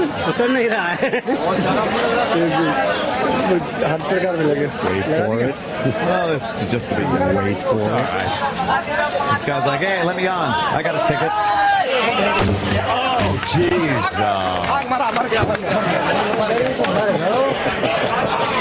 There's a lot of smoke coming off of him. His head is on fire, by the way. Yeah. His head is on fire. Do you think he feels anything there or no? No. Wait, you're missing the voiceover. The local from Calcutta to Bombay is delayed. You know what, though? My favorite part of the video is the guy that goes on the train just assuming that this will be a quick little thing and the train will take off. There, they probably do just brush him off and get the train rolling. Say there's not an investigation, really? No, why would there no be? yellow tape, nothing? Just it's all on surveillance camera. It's all on video. That is pretty amazing. It looks almost like it's Pixar, Yeah, like fake. Yeah. He touches that wire. Why would you grab that wire? The wire powers a locomotive. He was dead before he hit the top of the train. Oh, hell Am yeah. I dumb, guys, to think that I could do that and would make it? Am I getting the wrong message from these videos? I think you are getting the wrong message. It's not a handrail up there. I mean, it's a high voltage wire. Can I say this? How shitty is this country? They can't bury their high wires. You don't expect a guy to be on the train grabbing at it either. They put it out of view. Can't you see he's a performance artist? He's probably doing like, come on, y'all, I need some claps. You want me to do some of my crack-ups? Wow. I'd like to know, in this country, though, how many people die from hitting that third rail? Because that thing is just sitting out there. It is protected, though. It's got a little thing going over it. It's got a little wooden thing over it. Yeah, but why can't they figure out the third rail thing? Because the train has to touch it. I understand, but there's got to be a way to you know. I don't know. You know what would have saved his life? A long extension cord. A steam engine. Steam engine, yes. Never happened with a steam engine. I think we found David Blaine's next trick. That is definitely. I'm glad you guys showed that. Not only did he get zapped, but then the unfortunate turn that he fell into it with his head when he fell down, like right there. He's completely on fire. Yeah, right there. Well, you pause it right now. He's like, he just realized, I made a mistake. Oh boy. And then the fall couldn't have tickled if he was. I think that had the least bit of consciousness left. That fucking first. Wouldn't it be funny if that's what killed him? He banged his head. Autopsy is a blunt force concussion to the head. So, can we do this with the Guantanamo guys? Jeez, look at that. Now that's a flash. Wow, how, is this a different angle or something? No, Danny just. It's like one frame. Yeah, one frame. One amazing frame. He's completely. This fire has engulfed this guy. Do you think this is gonna? What's his name's gonna do this on his Spike show? Jesse. James. Yeah, Jesse James. Yeah, on that killed Jesse James show or whatever it is. That is an amazing. That is why I like how everybody just backs up a little bit because they don't want to lose their spot on the hell train. I'm online, on the death train. It would be even better if like that flash activated all the Bengal tiger release, and they all like Bengal. What the fuck? I like somebody's being the worst death. Of course, is being this. The baby elephant. Yeah. Like, because he can't really lift you up and do that kind of like cartoon. Smash you around. Smashing you in the ass. How did he wind up falling on his back if he's facing that way now? I want to see like another one. He just spun around in an awful pirouette. A little pirouette of death. He's cute. It's a great fall, man. And his arms are just out there like dead guy, fucking frozen arm guy. Smoke is time. I remember what one guy said to him right before. You do? Yeah, he said, like, did you hear about David Carradine? And he's like, oh, I thought we were going to do a movie. What happened? And then, that is so horrible. My head's on fire. Yeah, look at that. You don't think he feels anything at that point, right? You know how moist your head is? You know what it takes for your head to catch on fire? I don't think they have body hair, so I think, they went right to the skin. No, the Indians are very hairy. No? Yeah. They're very hairy legs. Ah. They're a hairy-legged people. Well, that is, and how... What happened? Like, There's no follow-up is to these. Is this like a weird, like thing that goes on over there? Is that what America's they do? Funniest Home Videos? Yeah. They just pile them on the train, and they. Saget's good, but he's not that good. He couldn't funny this up. He'd have to go. India's Funniest Home Videos. That might have been funnier, but they ride the top of the train, Dave. Yeah, don't have to go. You didn't see Slumdog Millionaire? I didn't see it. No, it's a good movie. Is that good? Do you like movies?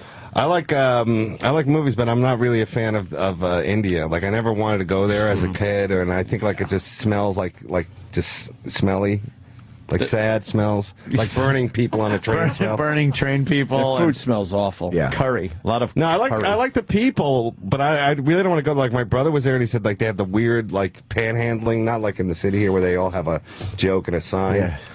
There, I'll cut my daughter's arm off. Yeah, like they'll like rip their eyeballs out for saw that in Slumdog. So you sure that was India, right? Yeah. We just assumed. We assume a lot. No, there was some guy from India that called up yesterday and confirmed it was indeed India. Right. You're right. Because he translated some of the people's reactions. Wow. Saying, he's dead, he's dead. One guy was yelling, apparently. Do you think they're going to make a movie about that guy now? Or? Yeah, they'd have to. That is what a horrible way to die. But is it a horrible way to die? Do you feel that at all? Like, he got that guy knew nothing. Well, it's horrible because he looks like a young guy. Well, I think it's the cameraman. If you're like 80-something and then you go out that way, then that's kind of a good way to go out. The sound of that. That's a lot of electricity going through you.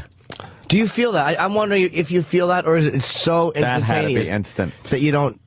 Or are you alive for a few seconds? Was that as shocking as realizing that you guys have been Twittering Jimmy? You can't get over that. I think he just got a tweet. What's worse? Whoa! I was talking about Twittering with Jimmy Fallon or the Annie thing. Yeah. You had us dead. I'm so glad that you showed me that, because that was really what I did to comedy with the Annie bit. I was on a train going nowhere, and also I grabbed the wire called Annie. Why don't we? Sometimes it ain't about. That was really a shocking video. And, as a child, we've all wanted to travel on top of trains, but never. No, you can't. Even in India, where life, But they do that in Brazil, too. The they kids do? will train surf, and then a lot of do it in hit New York. signs and stuff. They used to do it here in New York. Yeah, they hit the underpasses They and finally find them dead on the side of the track. figured out how to stop it in New York. Why don't we take a break, and when we get back, we're not going to talk about Annie. How about that? That's cool. David Attell, Friday through Sunday at Caroline's, 212-757-4100. I don't have to tell you, David Attell is hilarious, and these tickets are going to sell really fast. So get on the phone. They're open for business right now. Get on the horn. 212-757-4100. Hanging with David Attell. He's going to be at Caroline's this weekend. 212-757-4100. Friday, Saturday, and Sunday. Right? For David Attell.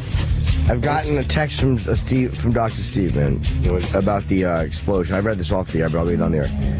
It's about why was the guy dead on impact? He said he was dead within microseconds of the first thwomp. And the fact that he capitalized and wrote THWOOOMP and put it in quotes, it makes me want to fucking just lop his feet off. His brain turned to carbon immediately. Your reaction time is 0.3 of a second. He was dead before that.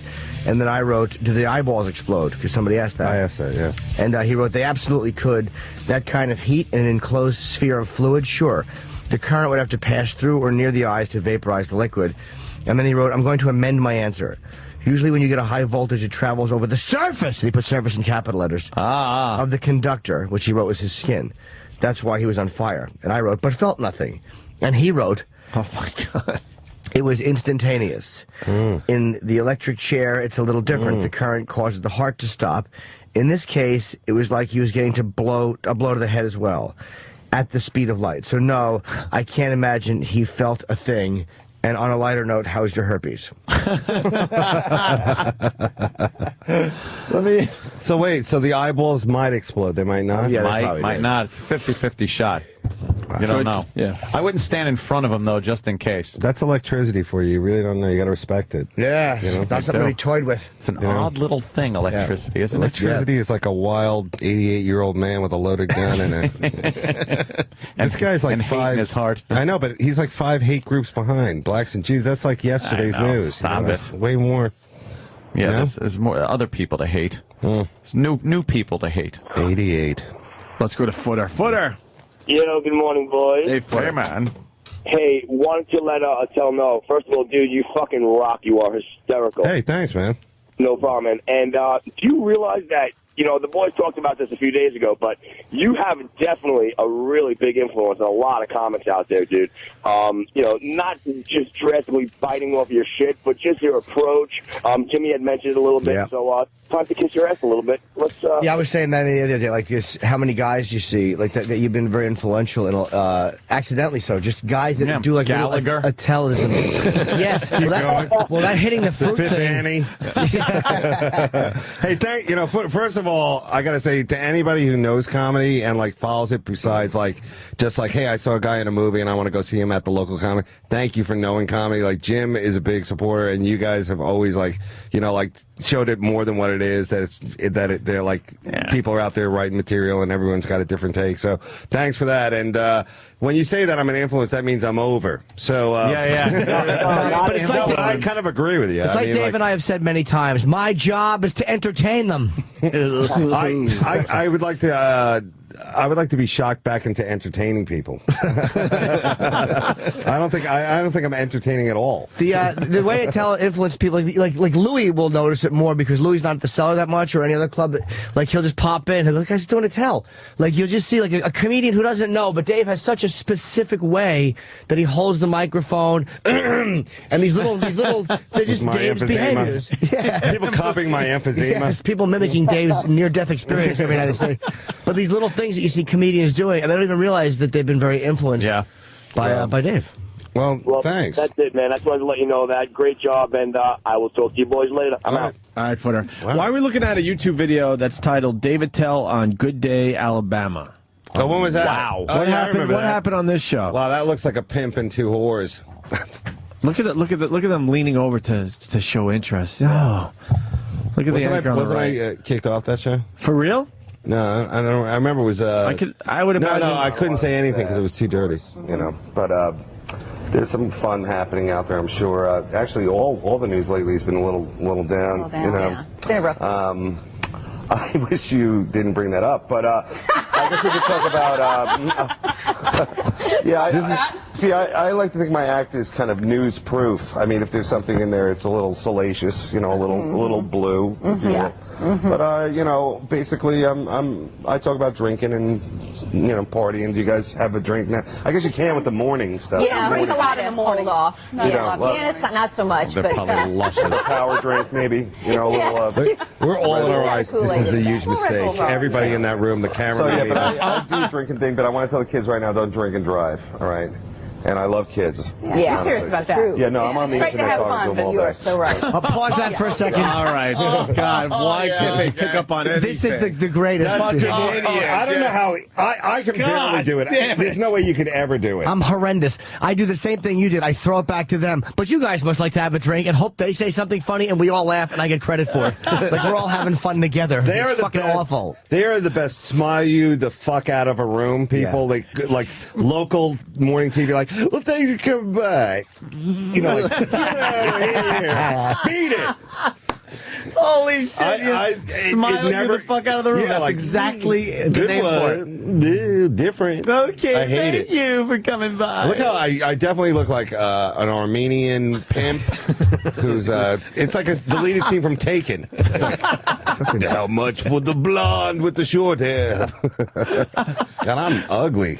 Wait, you actually look good on that. You fucking look thin. You look confident. I love kids. Look, I'm I on have the my, internet with them all the time. He says, I have my Indian pack in my chest hair out. Yes, it is good. Nice look. I didn't hear the internet line. I'm on the internet. Oh, the internet. No, that was the line. I heard that. I'm like, oh my God, did they catch that? I know that's the one line where you're like, you know, this is definitely, it's not dirty, but it's really not appropriate. It's not but you're like kind of appropriate. like hoping a friend will watch it and like say something. But Yeah, for Alabama morning radio. They're not picking up on television. anything, though. I wish they would always bring me in like for the weather when they do the weather at the end, because the weather person is the wackiest person in the news. They are always the drunks and the drug addicts, and you know, it's like, let's go to whatever, and they never know where they're standing, and you know, like for some reason the girls have to have a gigantic rack when they do the weather to get people interested in weather.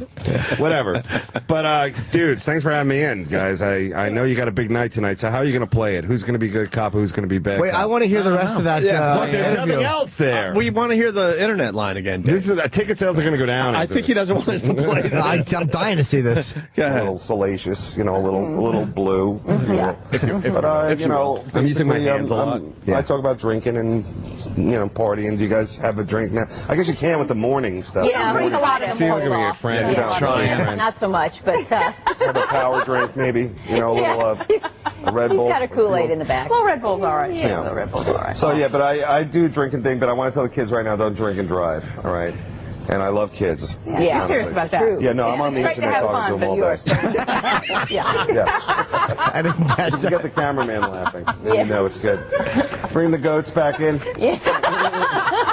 In the time we have left, we Yeah, I followed some goats. You think? Wouldn't that be great? Well, when he came in, I said, you know, this is G-rated. He understands that. No, let's get what we're doing here together. Let's do it, ladies, and take on The View. What do you think? Okay. I think we The can. View, come on. We can be a little, take it to another level of it. Alabama could handle a little New York. You're a lot cuter than Rosie O'Donnell. Well, thank you. Very nice, Karen. That's a good dig for her. Yeah. That was like Alabama. You know, they're at the end of this. All right, it's 444-0008, stardome.com. You can go check out the People are going to go there now. By the way, Birmingham, Alabama, 3 American Idol winners. What it's gonna be. Really? Yeah, something, 2 or 3 of We them. got to spell it. I don't know about How'd that gig work out? David, thank you. There's a lot of buybacks.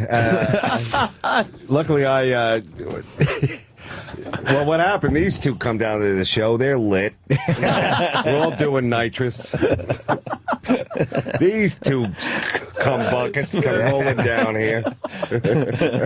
I promised them a T-shirt and a reach around. And no, that's a rough town for me. How about you, Birmingham? Never did it.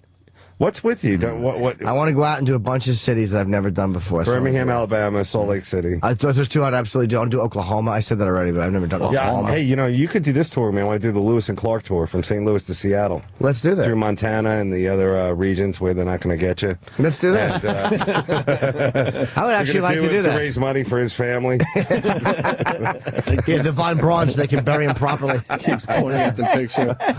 You guys want to do Hollywood 411 with Club Soda Kenny? Oh, is it a new one? It's a new one. then I surely would listen. Yeah, Club Soda Kenny doing a bit for us, Dave. He's talking about pop culture and what's going on out there. You guys bumped him up from coffee getter to actual. He's a correspondent. The interns are on our show. Yeah, well, anything Kenny's into, I'm into. Let's do it. Whatever it takes to get to 11 o'clock every day. It can't be any. That's what we say. Can't be funnier than that Good Morning Cock-a-Doodle-Doo Alabama clip. Go ahead. The Hollywood 411 with Club Soda Kenny. We'll start off with Kim Kardashian. Did you hear she got a haircut? Who cut her hair? A blind butcher? Here's a poem for Kim. You're a woman of style and a woman of class, but the best thing about you is your big fat ass. Let me tell you something. If we were both squirrels, I'd store my nuts in her hole. The only time I would kick her out of bed would be to fuck her on the floor. Hollywood 411. Last week. What do you think so far? Kick her out of bed to fuck on the floor is fine. I think it's true. You don't like the poem? I think she got a haircut. It's all true. I like the poem because I couldn't see it coming. Yeah. Well hidden. Class. Gee, when you hear class as the rhyme word. And it has something to do with Kim Kardashian. Yeah, wow. Yeah. Let me think. Are we supposed to rate him? Well, I just figured it. I give it 4 Annies. 4 Annies. Go ahead. One dead. You got to give me commitment. I'll commit to a shitty bit. One uncircumcised savage on a train roof. I'll give it. Savage. Hollywood. Get down. Last week at the train. Get down. That was how they promoted Slumdog coming out on DVD. Yeah, with that video. With the magic of electricity. I like it. Last week at the Tony Awards, Bret Michaels had a little treble. Besides being bald, now he's got a broken face. But he's got a lot of well-wishers. They all would like to throw him down one. Oh, well. Hollywood. Wow. What? It's a whale joke, because... Oh. A whale? Down one. Oh, well. Is it an anti-whaling joke? Then I'm against with it. him? What's oh well mean? Well, do you know how many people die a year from whales? Whales? Yeah. Oh, he said well. Yeah. Oh, okay. He doesn't like them. Yeah. That's different. Adam Lamberts shocked the world this week by admitting he's a faggola. He never fooled me because I got gaydar. Good for him. More chicks for me. Have a good time for yourselves, pillow biters. Faggots crack me up the way they fuck each other in the ass. You know, they give each other the meat nozzle. And you know what's funny? When they do a turd cough after ass fucking. I'd like to see a photo of him farting cum out of his ass. I bet you his anal audio is better than his singing. And this has been the Hollywood 411 with me, Club Soda Kenny, the only 411 better than the morning mashup. Goodbye. The Hollywood 411 with Club Soda Kenny. That was... Who listens to these before we play? Is he out of his mind? Can I get that on Hulu? Who listens to that? Does the producer listen to this? I think Troy Kwan. His producer. No, but does our fucking producer... Our producer listened to that before that? I'm sure Sam worked on it with him. Because I would assume that is a little over the top. A little too much, far even as, for satellite radio? As far as, offending certain groups that... It's just it was pointless. I thought that they said, the worst. Kenny, here's 2 written and you make up the last one. Yeah, that's what it's... you know something? That's what it seemed like. Yeah, it seemed like it was really from the heart. It seemed like the last one was more just Kenny going off as remembering his ex-cop days. Yeah, he did sound like a cop. Just, you know. So we should admit that that was a little crazy. But it's still, you got to get the entertainment news out there somehow. Yeah, well, how are you going to do it, right, David? Yeah, well, there were a lot of people who were fans, and they were also shocked, much like the train incident, that he was gay. I didn't think he was gay. I mean, there's something called subtlety. Oh, well. Double economy? Double entendre comes to mind. You know. Yeah, like job preservation. Right. You know, things like that. Well, it was. Does anyone understand that? Like that. Let's blame Iraq. Iraq, come on in here and explain. That isn't what you air, and stay out of trouble. Iraq, what happened? I have no idea. Oh, that's good. So, well, is he gay? I mean, Adam? Yeah, he came out. His family said Rolling Stone magazine. He admits it. Yeah. E-Rock, what? He gave it to Rolling Stone. But I mean, after a shit fart when he washing his beat nozzle. Meat nozzle. Who listened to that with not just the is it funny or is it that? Who listened to that and said this could be on the air without any? I don't see any trouble from this. I have no idea. I have no involvement with that creative process. Kenny has his own little group. No, it's not the creative process. It's a getting from there to the air process. This is the first I've heard of. Why don't we bring in Sam? Because I think Sam produces the 411. How about the producer of the show? All right, let's get Sam. Well, there's a gay guy on Instant Feedback. Chumpy Colin writes, I'm gay and I say it was fucking funny. Well, there you go. Of course, they're going to be gay people Porky that think York it's from funny, Minnesota. The Porky York says, good work, Kenny, another home run. Did you hear that? That was the perfect one. Yeah. Well, yeah, because when we were writing it, we were trying to mimic last week's, and he kind of did the same thing. No, last week's wasn't quite. What did he do last week that was so bad? I mean, he did go crazy last. He did with Kate's pussy, and he did a gay thing too last week. No one's saying you can't do a gay thing. Of course you can do it. You can make fun of gay people, but that was a little over the top. I'm almost impossible to make uncomfortable with humor. Almost impossible. What part made you uncomfortable? The meat nozzle? No, meat nozzle's stupid. good. Look, I'm uncomfortable keeping my job. That's all I'm uncomfortable with. Yeah, two faggots Jesus. fighting. Yeah, you're like, unless there was a reason for it or a point to it in the joke, then it makes sense. Yeah. If we, call each other a faggot, it's different. It's used differently. It's one of those weird, like N-word things, I think. Ooh. Right, amongst buddies. It's, you're kind of... So, but what is he saying about him? Is he getting married, or...? Yeah, what was the point of it, actually? I don't know. That's Where just, was he going with that? To me, that's just is kind that the of new way shit of that saying would you're getting just married? get us in trouble. That will just cause problems. Of course, that's all I see. That's all I see is that causing huge amounts of problems. If somebody, doesn't like it and wants to present that, they could just say, "Here's what they play," and then have, "Oh, look, there's them big gay bashing." Well, can we rewind it? But don't you think we earned a lot of gay credits with the Annie talk? Yeah, We probably did as far I'd say as the the seesaw is pretty much in the middle. Goes. You think we're at a perfect balance now? What was it again? The shit hiccup? That really That's tilts it fine. down Any towards type the of answer. dumb reference like that is fine. Because if you're talking about fucking a girl and you do something vulgar, Yeah. That's all right. you can use any type of stupid euphemisms for what you want. Here's Kenny, the star of the Hollywood 411. Doesn't even realize that he started a big think it was controversy. Kenny, the inflammatory words. Hello. Are you completely out of your mind? Yes. Did you write that last segment with the young gentleman from American Idol? Do I need plausible deniability? No, I do. It was approved through the chain of command. What's the chain of command? All right, what's the chain of command? That's what I need to know. Who is the final word for that thing actually being played? Does somebody want to explain this? Yeah, I already did. I mean, I didn't hear who got the final word. Who's the one that goes, I listened to it, and regardless of funny, this, that, I listened to it, it's okay. Like, you wouldn't play a bit if it had some type of defamation in it. No, or something like that. So who listens to it to look for that? I just listen to it and then give it to Troy, and then we bring it in. There's no. I like the little pass to Troy. There's a little pass to Troy that happened there. I'm just letting you know everybody who's involved. What about our Steve? illustrious producer, Steve Carlisi?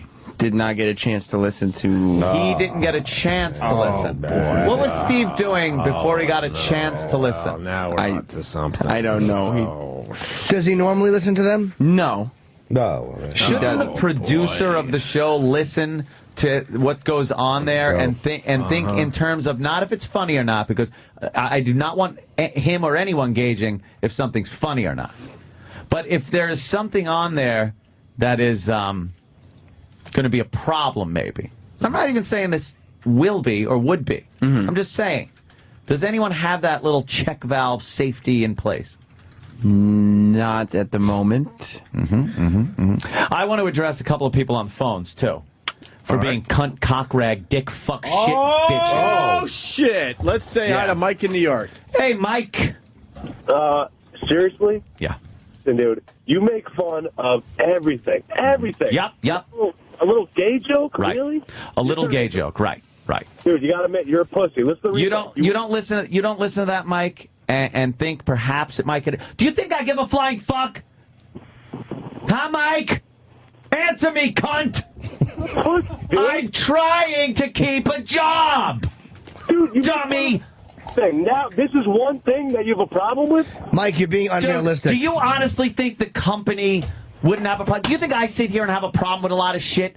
I look at stuff in the big picture and go, I think somebody has to listen to something to see if someone else is going to have a problem. Do you understand what the fuck I'm even talking about, you dumb son of a cunt? Okay, so what? Yeah, all right, hold on. When you making black jokes, why you... No one said you can't make gay jokes. Did I ever drop the N-bomb on this fucking show? All right, we know... Did I? Answer me, you fucking asshole! Answer me! Awkward. Did I? Mike. Yes. Shithead. Dave, just look down. Huh? Listen, man, you make enough. Just relax, dude. Shut the fuck up. Shut up. You need to relax. Shut your fucking mouth, Mike. What's the matter? You didn't get any last night? Get any? Yeah, you had that whore fucking cunt mother of yours came over and sucked my fucking dick, drained the cum out of it, and I pumped it all down her fucking throat till it came out her nose, that whore cunt mother of yours. Heterosexual. Fuck you! Fuck you! Fuck you! Walt Fraser's cock deep in her mouth. Mike, could you say that again? We couldn't hear the phone cut out. Yeah, I get it. We got off on the wrong foot. I'm sorry, Mike. Let's go to Keith in New York. Keith. Bill, Anthony's the one who fucking, if that was a black joke, it would be no big deal. It's a fucking fag joke, he's going to make a big deal? What black jokes do I make? I'm not saying, do you know how many gay jokes we make on this show, and how many black jokes, and how many any other jokes we make on this show? You're being a pussy. When you use the term fag, in a derogatory manner, as far as gay people go, you're asking for trouble. Not that. Do you think I'm fucking offended by the word fag? I'm being honest here. I could give a shit. I'm saying that. All right, I'll be a pussy. You guinea fuck. I'm 17 There years we old. go. Fuck There we go. All right. Every time you use the word fag, Neil Patrick Harris turns around. Yes. Wait, no, I'm trying to make a point, guys. Now, I got to be the asshole here for actually trying to keep us from... And every one of these motherfuckers would be like, what happened? They got suspended? They got fired? They got this? Where? You fucking idiot. 17. Grow a hair on your ball. All right.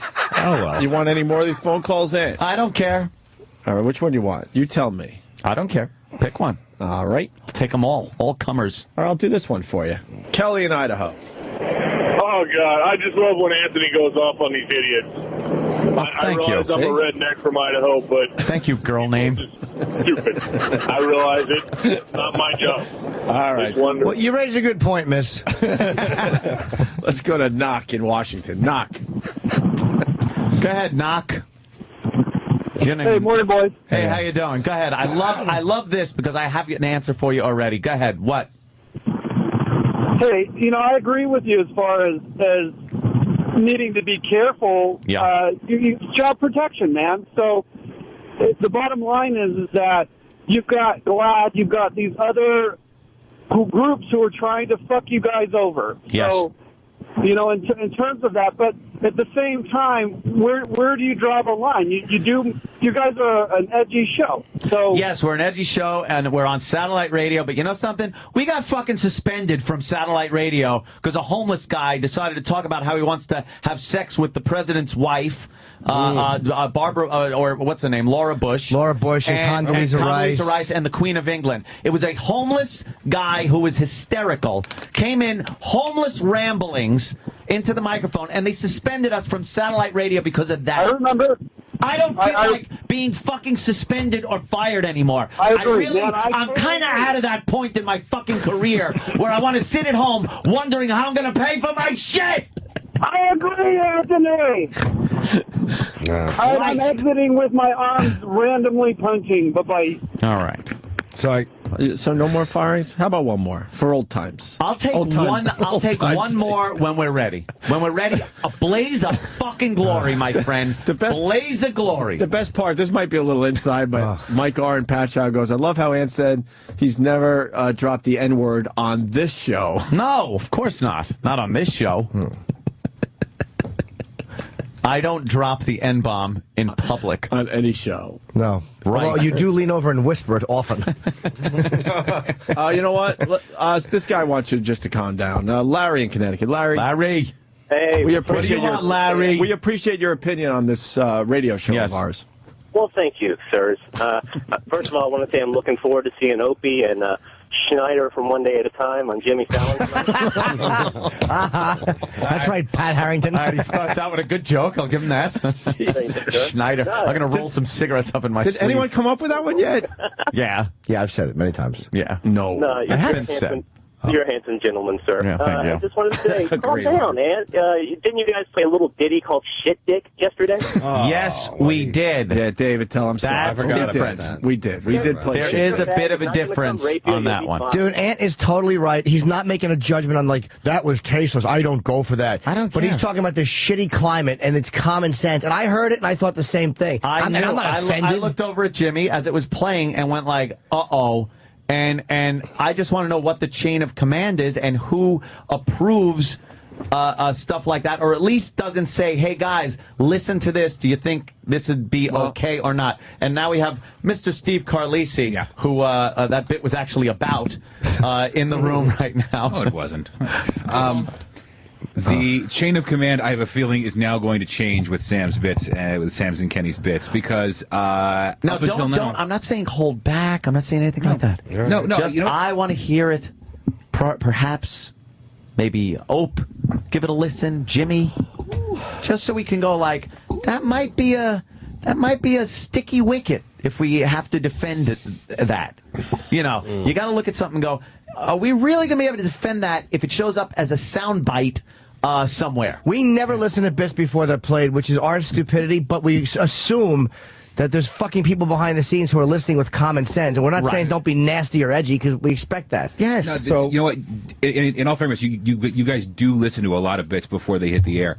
And I'm not, and in this case, Sam's been very good in the past of reining Kenny in, because Kenny's out of his fucking mind when he writes these things. Should have seen him as a see what happened there. That was fantastic. But no, and in the past, don't be sad, Kenny. Don't be. It's Kenny. okay. I can't be responsible for anything bad happening to you guys. No, you're an artist. So what you do is what you do. It then has to run through the proper channels. Yeah, Kenny, you're just an artist. Don't to worry make about sure it. you're just the talent. You're like a G.G. Allen. You don't have to worry about that. You're good. All right, thank It's you. in between Relax. point A and point B, which is your mouth and the speakers that people listen to the show. In between there, some things have to be done. I still apologize to you. Don't worry about and it. any of those sweet in the pants people I Don't offended. worry about it. Well, you know.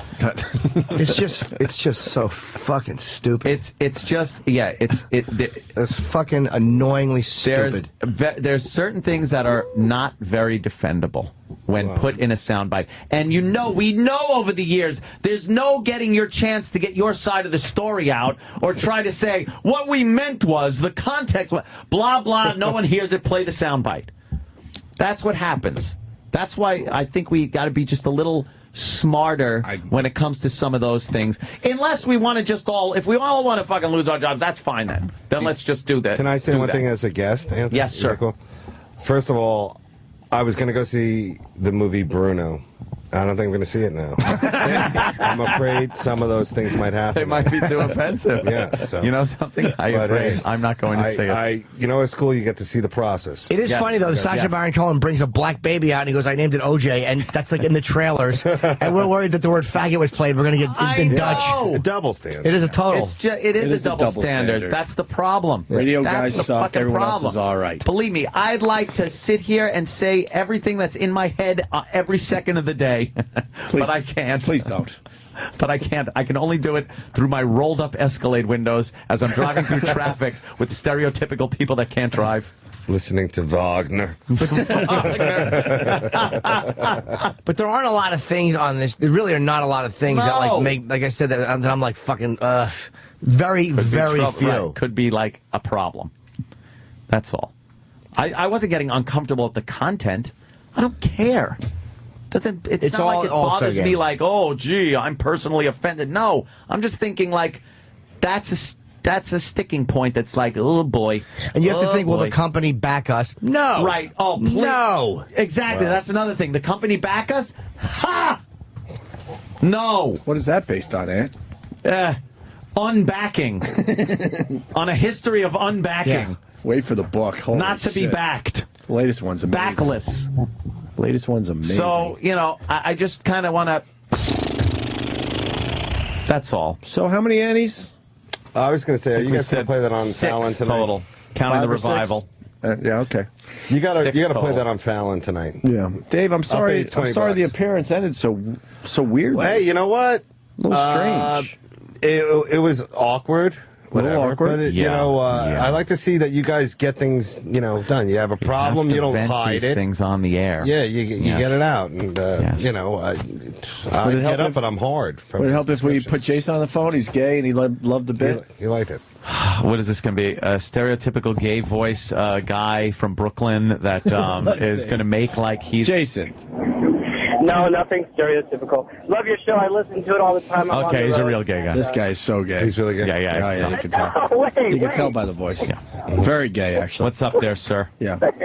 Not that gay. I'm gay, but not that gay. But listen, I had no problem with what you guys were saying and what Kenny did. I thought the humor in it was fine. And no, that's okay. So next time you sign my paycheck, make sure the address is right. Okay. Oh, that's right. You don't. You're right. You're very right. We'll just have to agree to disagree. Yeah, on more than one thing, my friend. Yeah. Well, I think you guys are cool. You're one gay listener. Yes, we have our gay listeners. Maybe three. I think we have three. We actually have so many more than you'd think. I can't even go into fucking peep booths anymore. Cause I'm afraid I'm going to peek through the glory hole and someone's going to go, "Happy birthday, little Jimmy."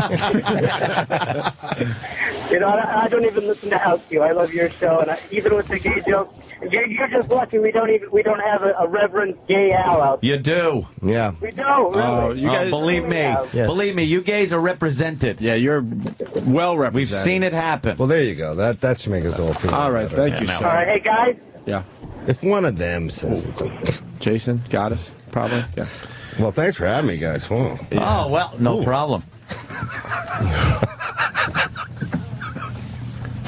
That's my laugh. Can you believe? Now we know that there has to be it's like the Cuban Missile Crisis. They put the hotline in afterwards. But Dave's now we know. Dave's never seen that before. He's feeling a little I felt like it's like going over someone's house, like when they're like, hey, let's play I don't know, like electric football or whatever, and then like the parents are like, I never loved you, and listen, you were a mistake. You came to my house. Yeah. The spaghetti hits the wall. Jeremy's got Anthony starts crying. Jeremy's got some advice for you. All right, Jeremy in Cleveland. Yes. Hey, Anthony, you got to calm down. You're going to blow out those hair plugs before that big. I don't have hair plugs. All right. You want to keep the hair plugs in your head. I don't have hair plugs. Imagine if you touched that fucking wire. What would happen? That hair would come flying out. I would fall down just like the guy did on the train. Yeah. And no plugs would go shooting out of my head. They'd be launched like fucking 4th of July fireworks. It would look like a hair sparkler or something. Flying out.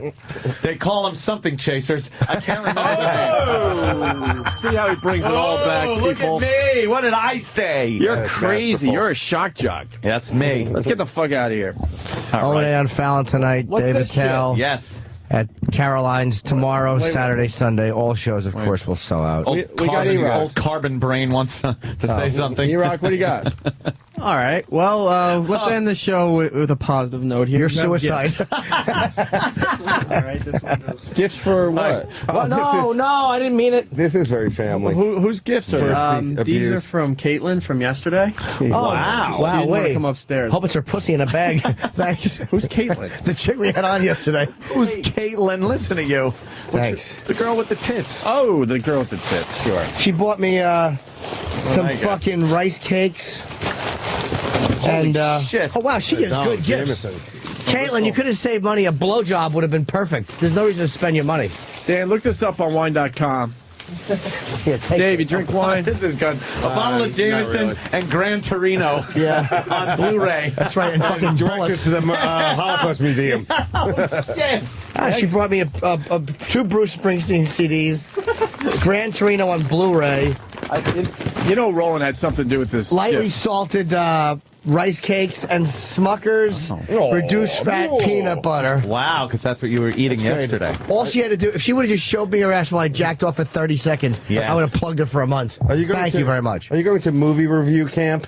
Some rice cakes and some Lionel Richie will get you through Did it. you look up my wine? What's that? What's Let the me see. price? Something bird. Luigi Bosca. B-O-S-C-A. A What type of wine is 2006. it? A Merlot? I call it a Malbec. Oh, look at you. I don't know. I like the fact that my card is signed Roland Campos and Kate Cooper. Oh, it is? Yeah, Yes. Roland helped out with the gift. Of course he did. You got a card. If this wine is less than $20 on wine.com, we're going to have a problem. Yep. Oh, boy, are we going to have a problem. Dan, you got an Never official drank price? Jameson. Oh, you will. You want the regular price or the special snort it. price? What am I going with, the regular price or the special price? Both. Regular first. Yeah. Regular price $21.99. Uh-oh, special price. $19.79. Hey, 21 cents, you got to give it to her. She doesn't know. Carrie P. She only has a demo. What? Nothing. I'm just like, why are you saying what? I didn't do nothing. Well, maybe you were No. gesturing. I wasn't gesturing for nothing heavy. Why would you? I mean, sure, it's a good bottle of wine, 1979. What'll that go for at a restaurant? You got to double it. So. Double it. So you're talking of a $40 bottle of wine.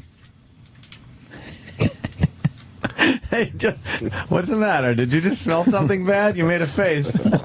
Your nose crinkled, and you kind of squinted your eyes, and you looked at me, and then your head went back like...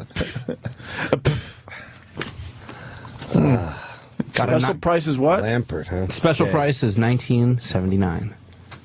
Got a 91 in It was wine. the year special. Annie came out, I think. Huh? Why you got a stress thing there, Dave? What the fuck is that There's thing a lot of called? stress in here. What is that called? You know, You need a stress doll. You're not used to people fighting in front of you. Yeah, that was yelling. very. That was very. That was uncomfortable. Yeah, for it was a you. little. I always uncomfortable. yell at the listeners, though. No, I like that. Yeah, no, that's very cool. That's fun.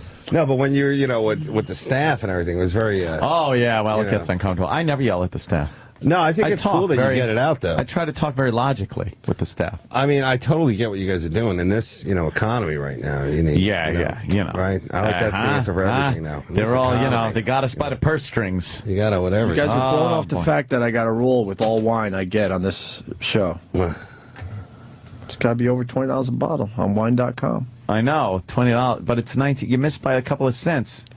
You don't pardon her? I pardon you. She had great tits. Yeah, think of it, those tits. Nice those tits, nipples. right? Yeah, that bottle could go for... Do you get pretzels, too? I sure did. Why didn't I get pretzels? You want them? Yes. I want to have a couple. It's worth more than your wine. Why is Dave leaving our show? I'm not leaving. Thanks, I'm leaving. Jesus. It's all right, Dave. We're leaving, I want to too. leave you guys with your gifts. Yeah. Well, you want pretzel? Yeah. 2 comics just sharing a few pretzels. Have some carbs. Where did E-Rock? Those are those good little stick ones. You find those in the back of your couch, in the couch cushions, and in your car seat. I find these in my cock hole and anus. These are so sleepover friendly. Go on. Did you finger blast her? I mean, go on.